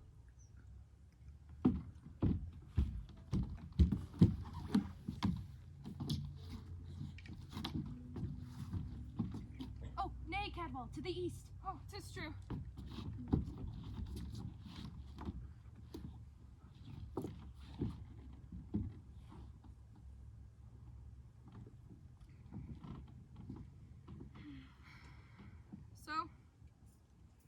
again.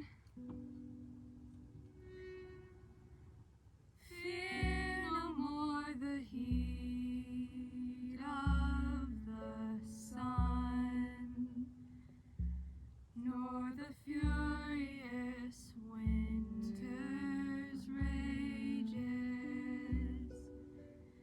Thou thy worldly task hast done, home art gone, and taken thy wages. Golden Latin girls all must, as chimney sweepers come to dust.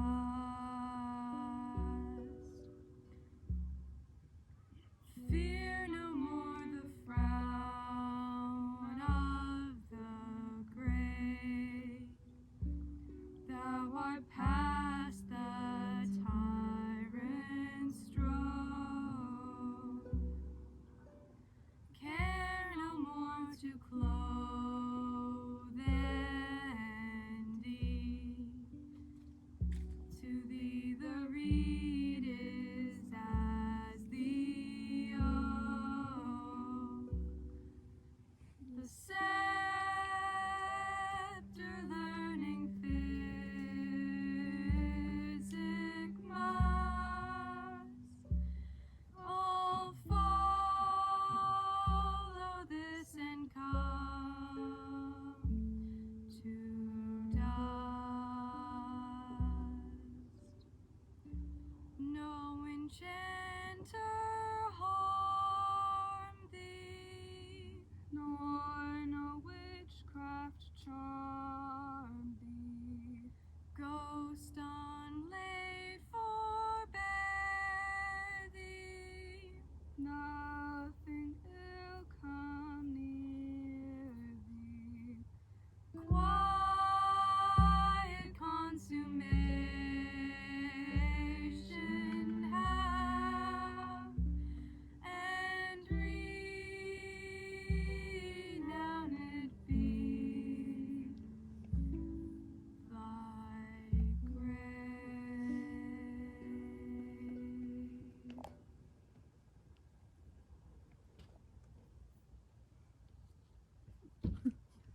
We have done our obsequies. Come, lay him down.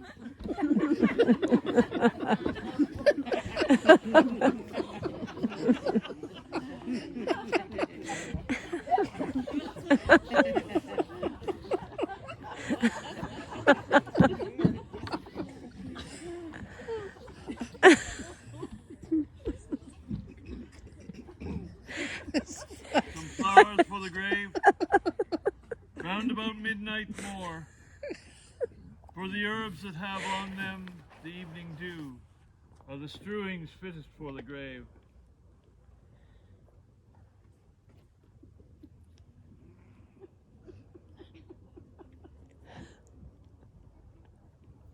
Come away, boys. The earth that had them first has them again. They'll feel no more pleasure nor pain.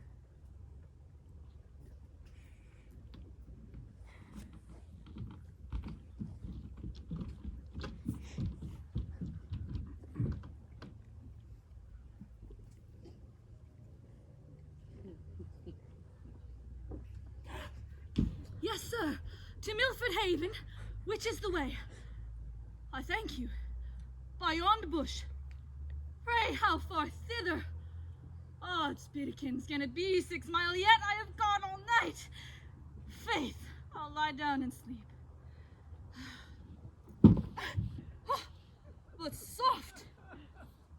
No bedfellow. Oh, gods and goddesses. These flowers are like the pleasures of the world. This bloody man, the grief of it.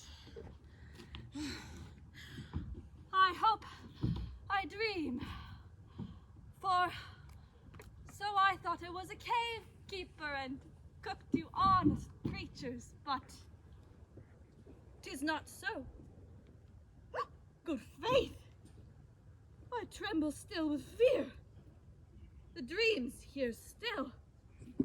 Even when I wake, it is without me as within me. Not imagined. Felt. A headless man.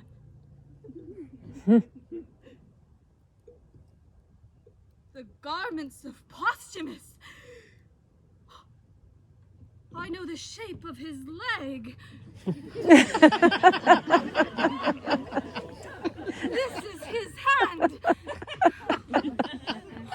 His foot mercurial. His martial thigh. The bronze of Hercules. But his jovial face. Murder in heaven, how? 'Tis gone. Bassanio, all curses be darted on thee! Thou conspired with that devil Cloten, hast here cut off my lord. Damned Bassanio! And with his forged letters, damned Bassanio! From this most bravest vessel of the world struck the main top. Oh, Posthumus, alas! Where is thy head?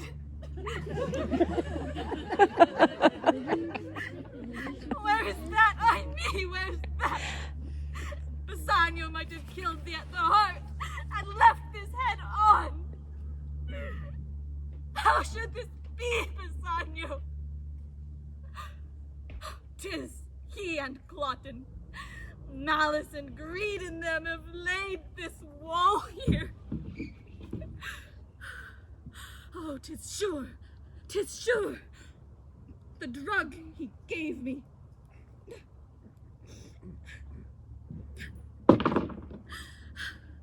Which he said was precious and cordial to me. Have I not found it murderous to the senses? That confirms it. This is Bassanio's deed and Cloten's.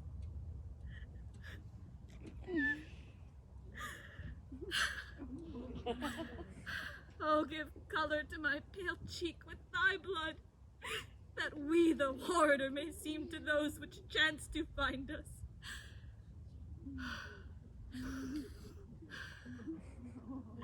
Oh, my lord! My lord! What from Rome? The Senate hath stood up gentlemen of Italy, and they come under the conduct of bold Giacomo, When expect you them? with the next benefit of the wind. Command our present numbers be mustered. Bid the captains look to it. Now, sir, what have you dreamed of late of this war's purpose? Last night, the very gods showed me a vision. I fasted and prayed for their intelligence. Thus, I saw Jove's bird from the spongy south to this part of the west there, vanished in the sunbeams, which portends success to the Roman host. Dream often so and never false. Soft! What trunk is here without his top? And a boy, either dead or sleeping on him. But dead, rather, for nature doth abhor to make his bed with the defunct or sleep upon the dead. Come, let's see the boy's face. He lives, my lord. Young one, inform us of thy fortunes. Who is this thou makest thy bloody pillow? How came it? Who is it? What art thou? I am nothing, or if not nothing to be were better. This was my master, a very valiant Briton and a good, that here by mountaineers lies slain. Alas, I may find no more such masters. I may wander from east to Occident, cry up for service, try many, all good, serve truly, never find such another master. Alack, good youth, thou movest no less with thy lamentings than thy master in pleading. Say his name, good friend. Richard Duchamp. Thy name? Fidelis, sir. Wilt take thy chance with me? I will not promise thou shalt be so well mastered, but be sure no less beloved. Go with me. I'll follow, sir. But first, and it please the gods, I'll hide my master from the flies, as deep as poor pickaxes can dig. And when with wild wood leaves and weeds I have strewed his grave, and on it set a century of prayers, such as I can, twice o'er, I'll weep and sigh, and leaving so his service, follow you. Aye, good youth, and rather father thee than master thee. My friends, the boy hath taught us manly duties. Let us find out the prettiest daisied plot we can, and make him, with our pikes and partisans, a grave. Come, lift him up.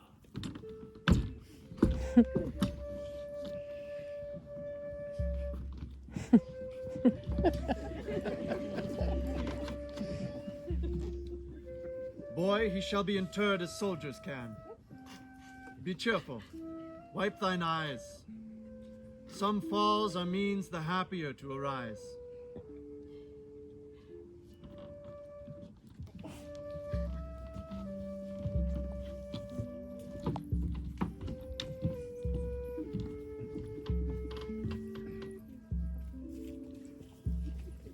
Again, bring me word how 'tis with the queen.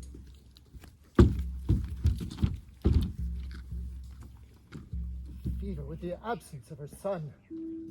Madness of which her life's in danger.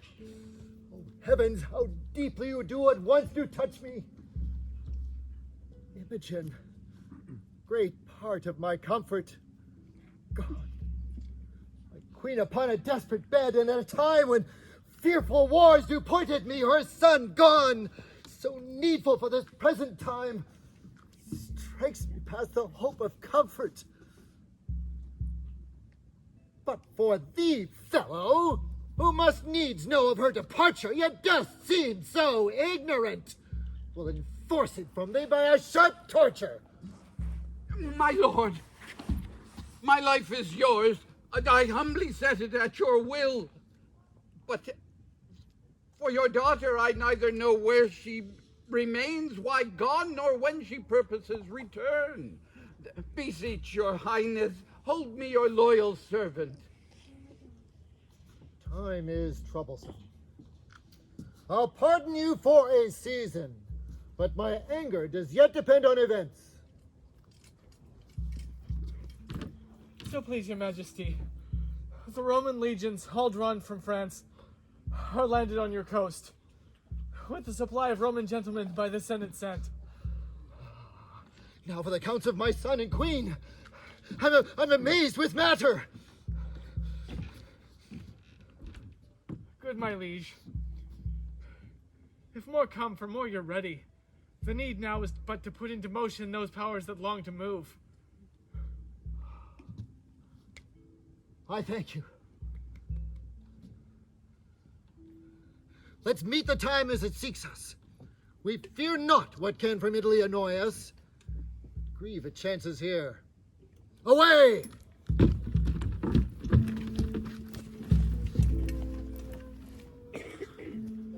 I have heard no letter from my master since I wrote him Imogen was dead. 'Tis strange. Nor hear I from my mistress, who did promise me often tidings. Neither know I what has betid to Cloten, but am perplexed by all. The heavens must still work, wherein I am false to be honest, not true to be true. Well, these present wars shall find that I love my country, even if I die in them. All other doubts, let them by time be cleared. Fortune brings in some boats that are not steered.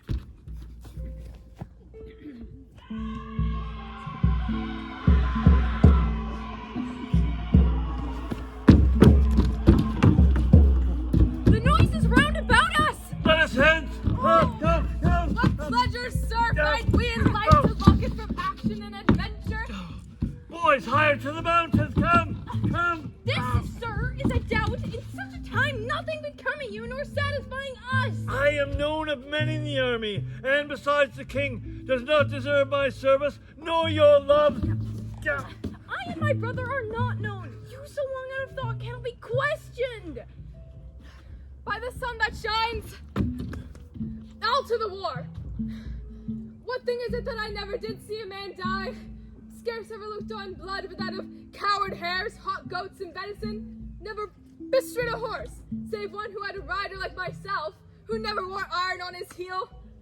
I am ashamed to look upon the holy sun, to have the benefit of his blessed beams remaining so long a poor unknown. By heavens, I'll go. If you'll bless me, sir, and give me leave, I'll take the better care. If not, I'll hazard to fall on me by the hands of the Romans. So say I. Amen. Have to, boys. If you in your country's wars should chance to die, that's my bed too, and there I'll lie. Lead, ha ha! Oh, the time seems long, their blood thinks scorn, till it flies out and shows them princes born. Ha ha!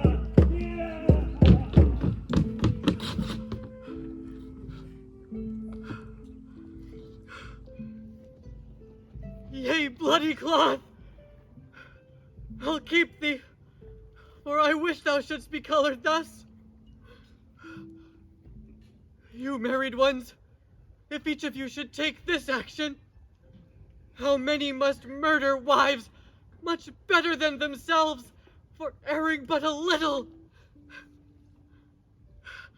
Oh, Pisanio, every good servant does not all commands. No bond but to do just ones. Gods, you should have taken vengeance on my faults, so that you had spared the noble Imogen to repent, and struck me, wretch, more worth your vengeance. But alack,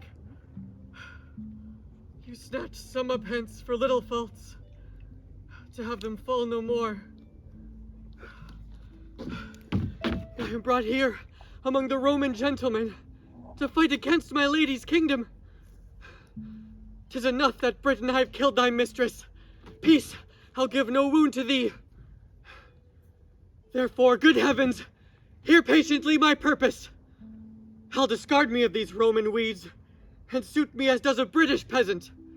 Thus, I'll fight against the army I come with. Thus I'll die for thee, O Imogen. Thus, unknown, nor pitied, nor hated, to the face of peril myself I'll dedicate. Let me make men no more valor in me than my clothing shows.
Guilt and heaviness within my bosom takes off my manhood.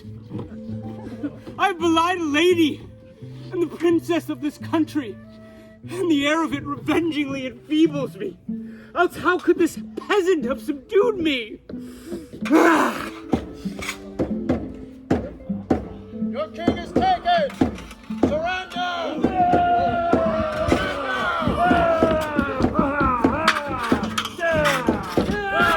Stand! We have the advantage of the ground! Nothing will rout us but the villainy of our fears! Stand and fight!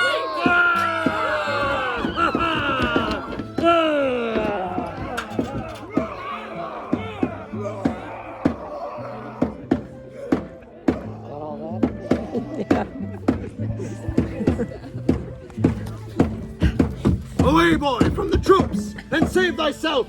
For friends kill friends, and the disorder such as war were blindfolded! 'Tis their fresh supplies! The day turned strangely. Let's fly! Break it! Break it!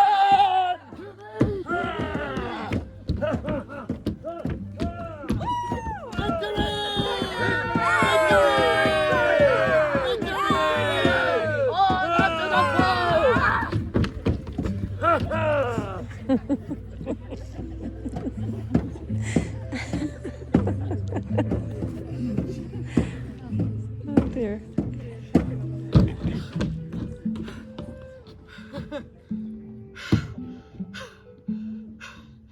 Today, how many would have given their honors to save their carcasses?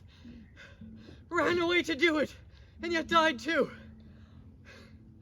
I in mine own woe, charmed, could not find death where I did hear him groan, nor feel him where he struck. Well, I will find him, for I have taken again the part I came in. Fight I will no more, but yield me to the veriest fool who will capture me. For me my ransom's death. On either side I come to spend my breath. Captain? Great Jupiter be praised! Lucius is taken. 'Tis thought the old man and his sons were angels. There was a fourth fellow in poor clothing that gave the affront with them. Or so 'tis reported, but he cannot be found. Gentlemen! Oh, stand, who's there? Roman! Lay hands on him, a dog! He brags his service as if he were of note. Oh. There. You shall not now be stolen. You've got locks upon you, so graze as you find pasture. Aye, or a stomach. Most welcome bondage! The sure physician, death, is the key to unbar these locks.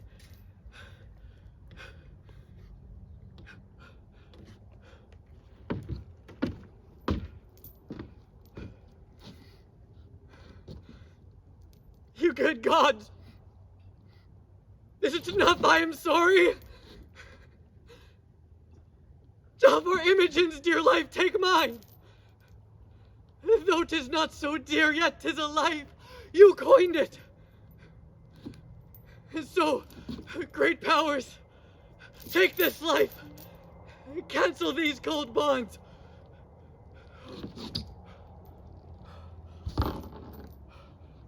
Oh, Imogen, I'll speak to thee in silence.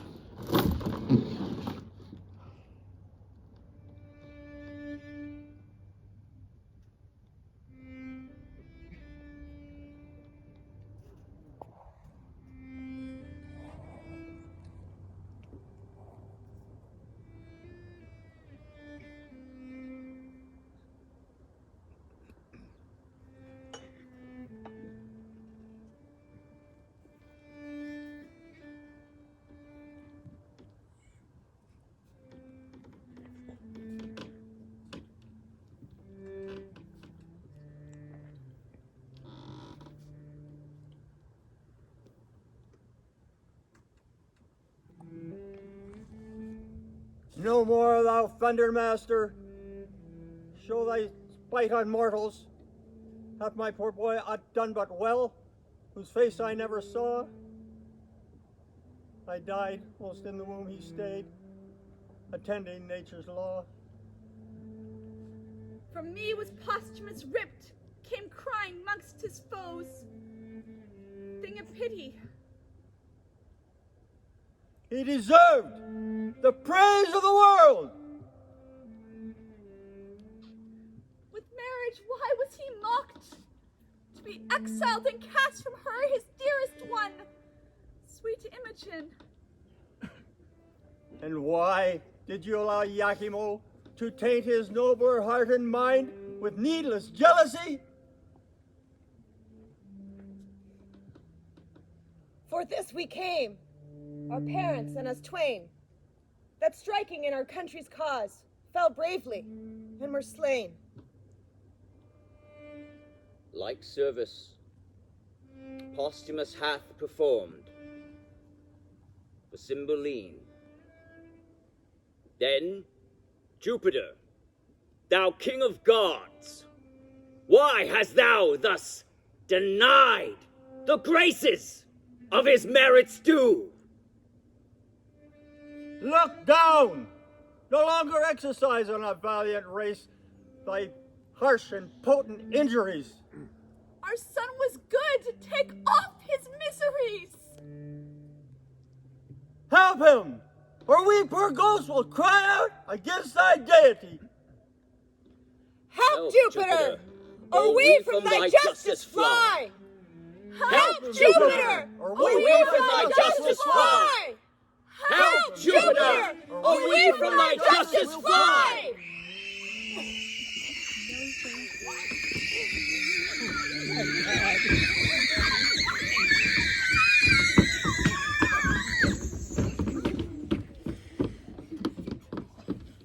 No more! No more! You petty spirits of region, though, offend our hearing? Hush! Hush! How dare you, ghosts, accuse the thunderer, whose bolt you know sky-planted batters all rebelling coasts? For shadows of Elysium, hence! Hence! And rest upon your never-withering banks of flowers. Be not with mortal accidents oppressed. No care of yours it is, you know 'tis ours. Whom best I love, I cross, to make my gift the more delayed, delighted. Be content! Be content! Thy ladle son, our Godhead, will uplift. His comforts thrive, his trials well are spent. My jovial star reigned at his birth, and in my temple was he married. Rise and fade! Rise and fade!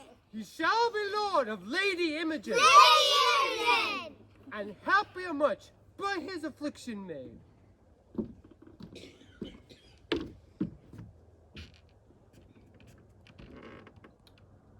This scroll lay upon his breast, wherein our pleasure his full fortune doth confine. And so, away! Away! No further with your din. Express impatience. Let you stir up mine. Come, minions, to my palace crystalline.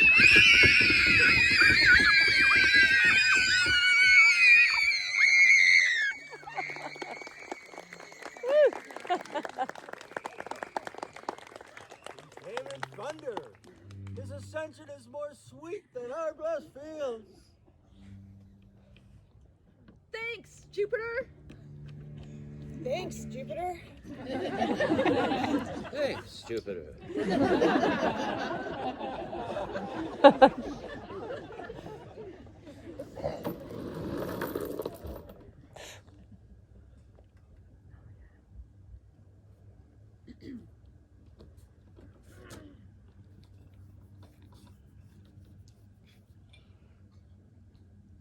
Away, and let us with great behest, with great care perform his great behest.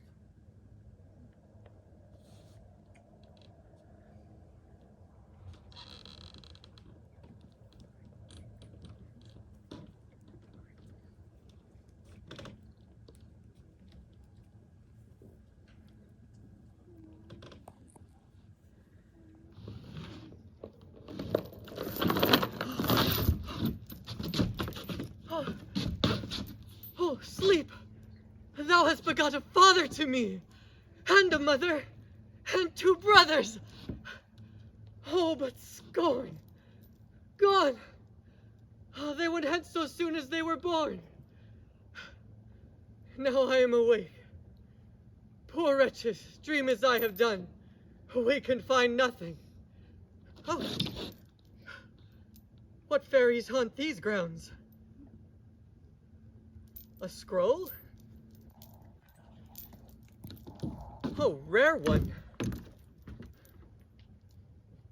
When as a lion's cub shall to himself unknown, without seeking find, and be embraced by a breath of tender air, and when from a stately cedar shall be lopped branches which being dead many years shall after revive, be jointed to the old stock and freshly grow.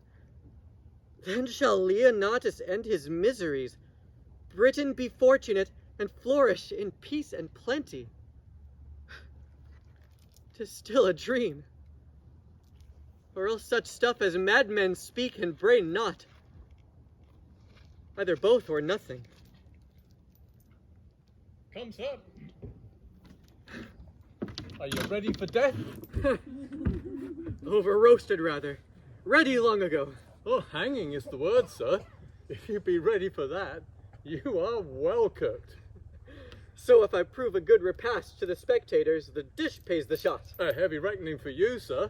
But the comfort is, you shall be called to no more payments. Fear no more tavern bills. I am merrier to die than thou art to live. Indeed, sir. He that sleeps feels not the toothache. But a man that were to sleep your sleep, and a hangman to help him to bed, I think he would change places with his executioner. For look you, sir, you know not which way you shall go. Indeed I do, fellow. Your death has eyes in its head then, and I have not seen death so pictured. However you shall fare in your journey's end, I think you'll never return to tell anyone. I tell thee, fellow, there are none lack eyes to direct them the way I am going, but such as blink and will not use them. Knock off his manacles. I'll bring your prisoner to the king for execution. Thou bringst good news. I'm called to be made free. Well, I'll be hanged then. Thou shalt then be made freer than a jailer. No manacles for the dead. I never saw one so eager to be hanged. I would we were all of one mind, and one mind good. Oh, that would be the end of jailers and gallows too. I speak against my present profit, but my wish hath a promotion in it.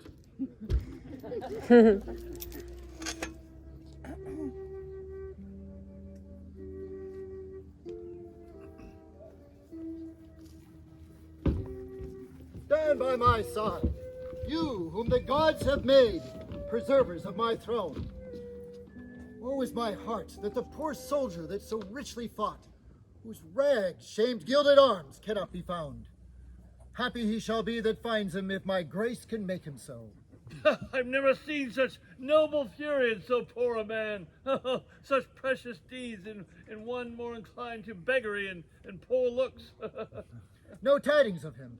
He has been searched among the dead and living, but no trace of him. To my grief, I am the heir of his reward, which I will add to you, the liver, heart, and brains of Britain, by whom I grant she lives. Hurrah! 'Tis time to ask of whence you are. Report it. Sir, we are British gentlemen. To further boast would be neither true nor modest, for I must add we are honest. Bow your knees.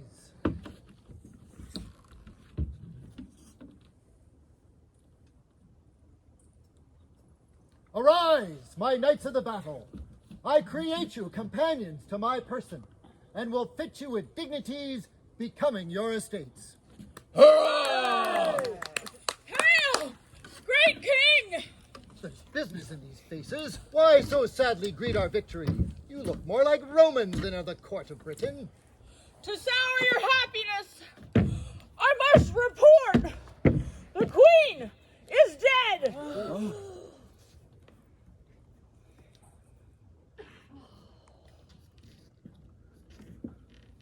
How ended she? With horror, madly dying like her life. These her women can trip me if I err, who with wet cheeks were present when she died. Prithee, say. For she confessed she never loved you. No. Only married your royalty, was wife to your place, abhorred your person. She alone knew this. Is there more? More, sir, and worse. She did confess she had for you a mortal poison. No. Which, being took, she proposed to work her son into the adoption of the crown. But failing of her nefarious ends, by his strange absence, despairing, died. Heard you all this, her women? We did, so please your highness. Mine eyes were not at fault, for she was beautiful. But it was folly in me, heaven and all! Great king, the Roman prisoners.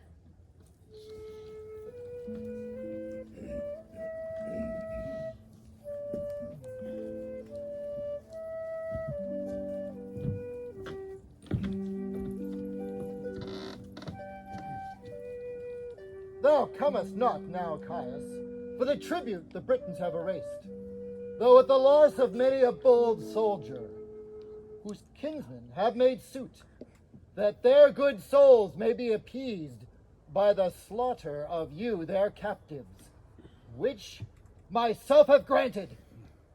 So think of your estate. Consider, sir, the chance of war. The day was yours by accident. Had it gone with us, we should not, when blood was cooled, have threatened our prisoners with the sword.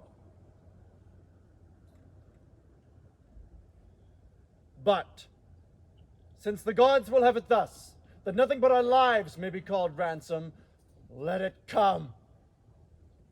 This one thing only I will entreat. My boy, a Briton born, let him be ransomed. Never master had a page more kind, more duteous and true. Save him, sir, and spare no blood beside. Step forward, boy.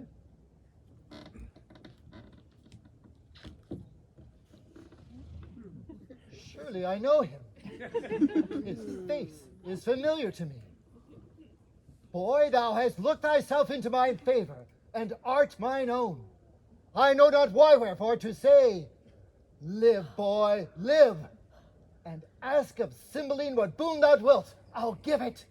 Yea, even if thou shouldst demand a prisoner, the noble is taken. I humbly thank your highness. I do not bid thee beg my life, good lad, and yet I know thou wilt. Oh, no, no, alack. There's other work in hand.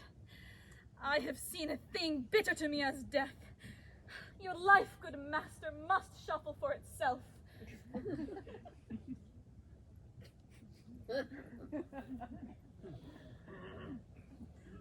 Why stands he so perplexed? What wouldst thou, boy? Think what's best to ask. Knowest him thou lookest on? Wilt have him live? Is he thy friend, thy kin? He is a Roman, no more kin to me than I to your highness. Wherefore irest him so? I'll tell you, sir, in private, if you please to give me hearing. Aye, with all my heart. What's thy name, boy? Fidelis, sir.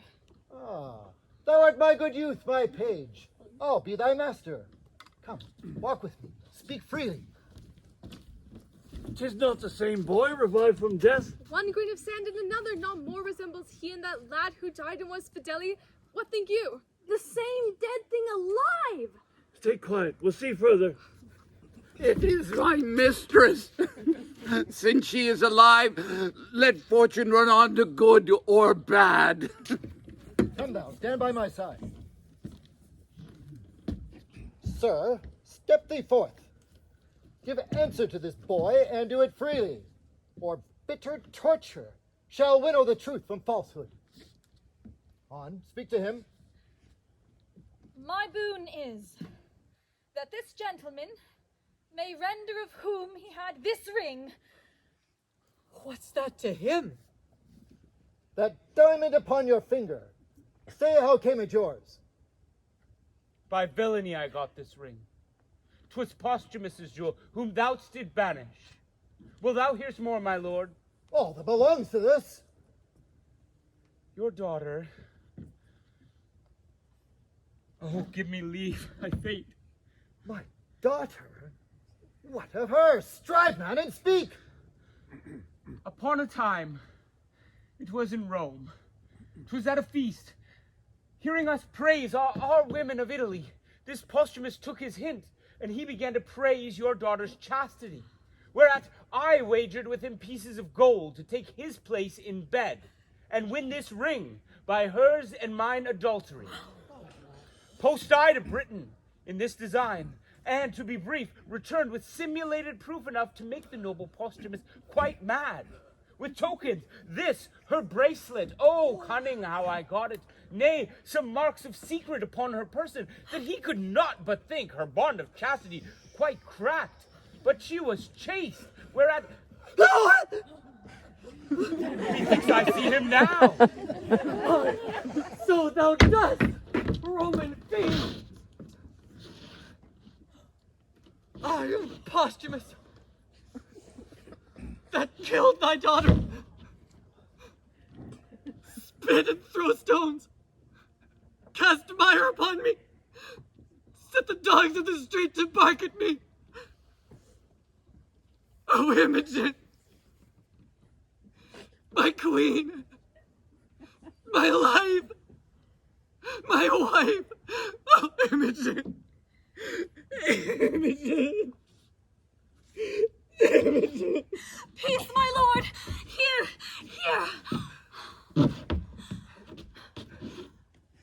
Shall we make a play of this? Thou scornful boy, here lies thy part. Oh, gentlemen, help! Help!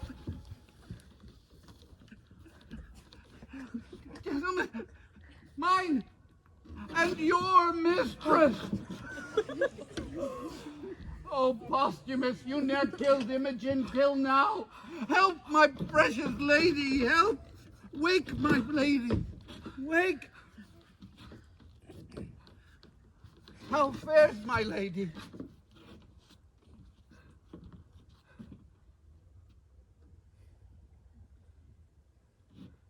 I am your wedded lady. Lying there like a fruit, my soul, till the tree die. How now, my flesh, my child? Wilt not speak to me?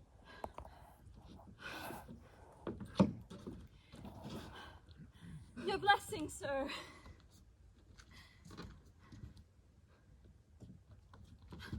My tears that fall prove holy water on thee.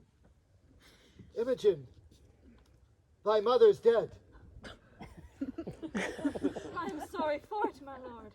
Her son is gone, we know not where nor how. My lord. Lord Glutton, on my lady's missing, went to seek her on the mountains in my master's garments. What became of him I further know not. Let me end the story. I slew him there. Mary, the gods forfend! Prithee, Valiant youth, deny it again. I have spoke it, and I did it. He was a prince. A most incivil one. The wrongs he did me were nothing prince-like, for he provoked me with language that should make me spurn the sea if it could roar such things at me. I cut off his head. I am sorry for thee. By thine own tongue thou art condemned and must endure our law. Thou art dead. That headless man, I thought had been my husband. Find the prisoner and take him from our presence. Stay, Sir King. This man is better than the man he slew, as well descended as thyself. And hath thee more of thee merited than a band of clottons. Wild soldier, wilt thou taste of my wrath? How a descent as good as I. In that he spake too far. And thou shalt die for it. Good Sir King, thou hast the subject. He was called Belarius. A banded prisoner, what of him? Indeed, a banished man. I know not how a traitor. Take him hence. The whole world shall not save him. Not too hot. First, pay me for the nursing of thy sons. Nursing of my sons? I am too blunt. Here's my knee. Ere I rise, I will prefer my sons, then spare not the old father. Good Sir King, these two young gentlemen that call me father and think they are my sons are none of mine. They are the issue of your loins, my liege, the blood of your begetting. My issue? How?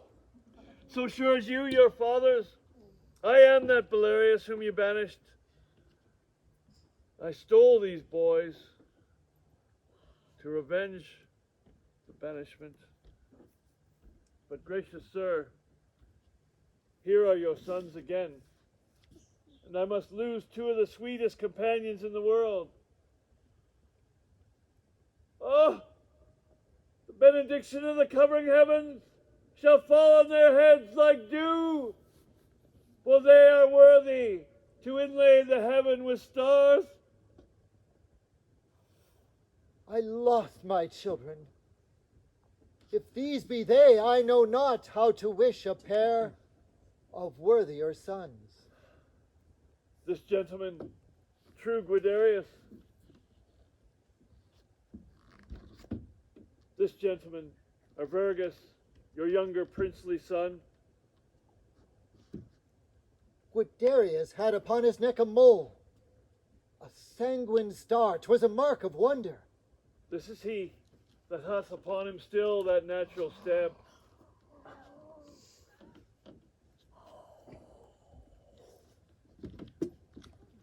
Oh, blessed, pray you be, and blessed be you. Imogen, thou hast by this lost a kingdom. No, my lord, I have got 2 worlds now. Oh, my gentle brothers, you called me brother when I was truly your sister. I called you brothers when you were so indeed. Did ere you meet? I, my good lord, and at first meeting loved, continued so until we thought he died. When shall I hear all through? Where?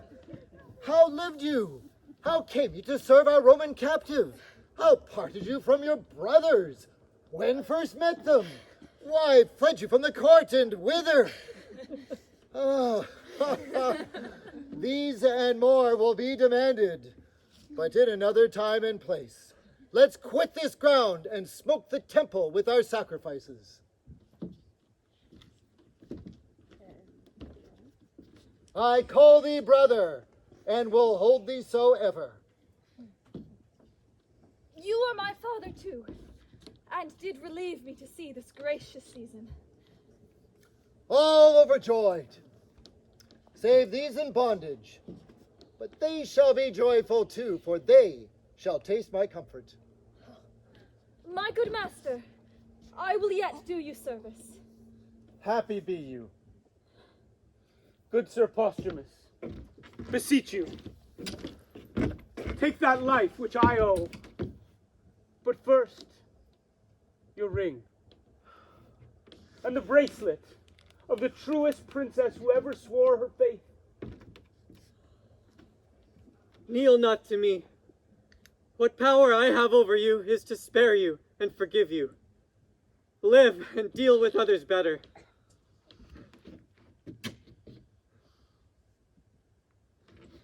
Pardon's the word to all.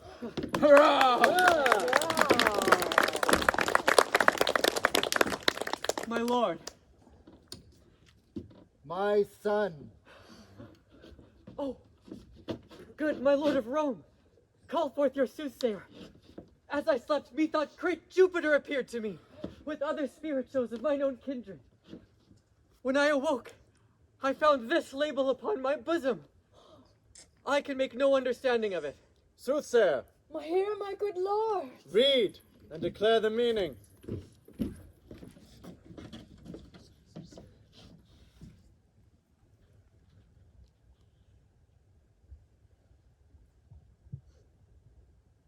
When, as a lion's cub, shall to himself unknown, without seeking find, and be embraced by a breath of tender air, and when from a stately cedar shall be chopped branches, which, being dead many years, shall after revive, be jointed to the old stock and freshly grow, then shall Leonatus end his miseries, Britain be fortunate, and flourish in peace and plenty. Thou, posthumous Leonatus, art the lion's whelp, the piece of tender air, this most constant wife. The lofty cedar, royal Cymbeline, personates thee, and thy lopped branches point thy two sons forth, who, by Valeria stolen, for many years thought dead, art now revived, to the majestic cedar joined, whose issue promises Britain peace and plenty. Well, my peace we will begin. And Caius Lucius, although the victor, we submit to the Roman Empire, and will pay the promised tribute. From the which I was dissuaded by my wicked queen. The fingers of the powers above do tune the harmony of this peace. Laud we the gods, and let our crooked smokes climb to their nostrils from our blessed altars. Set we forth, and in the temple of great Jupiter, our peace will ratify, seal it with feasts. Never was a war did cease, ere bloody hands were washed with such a peace.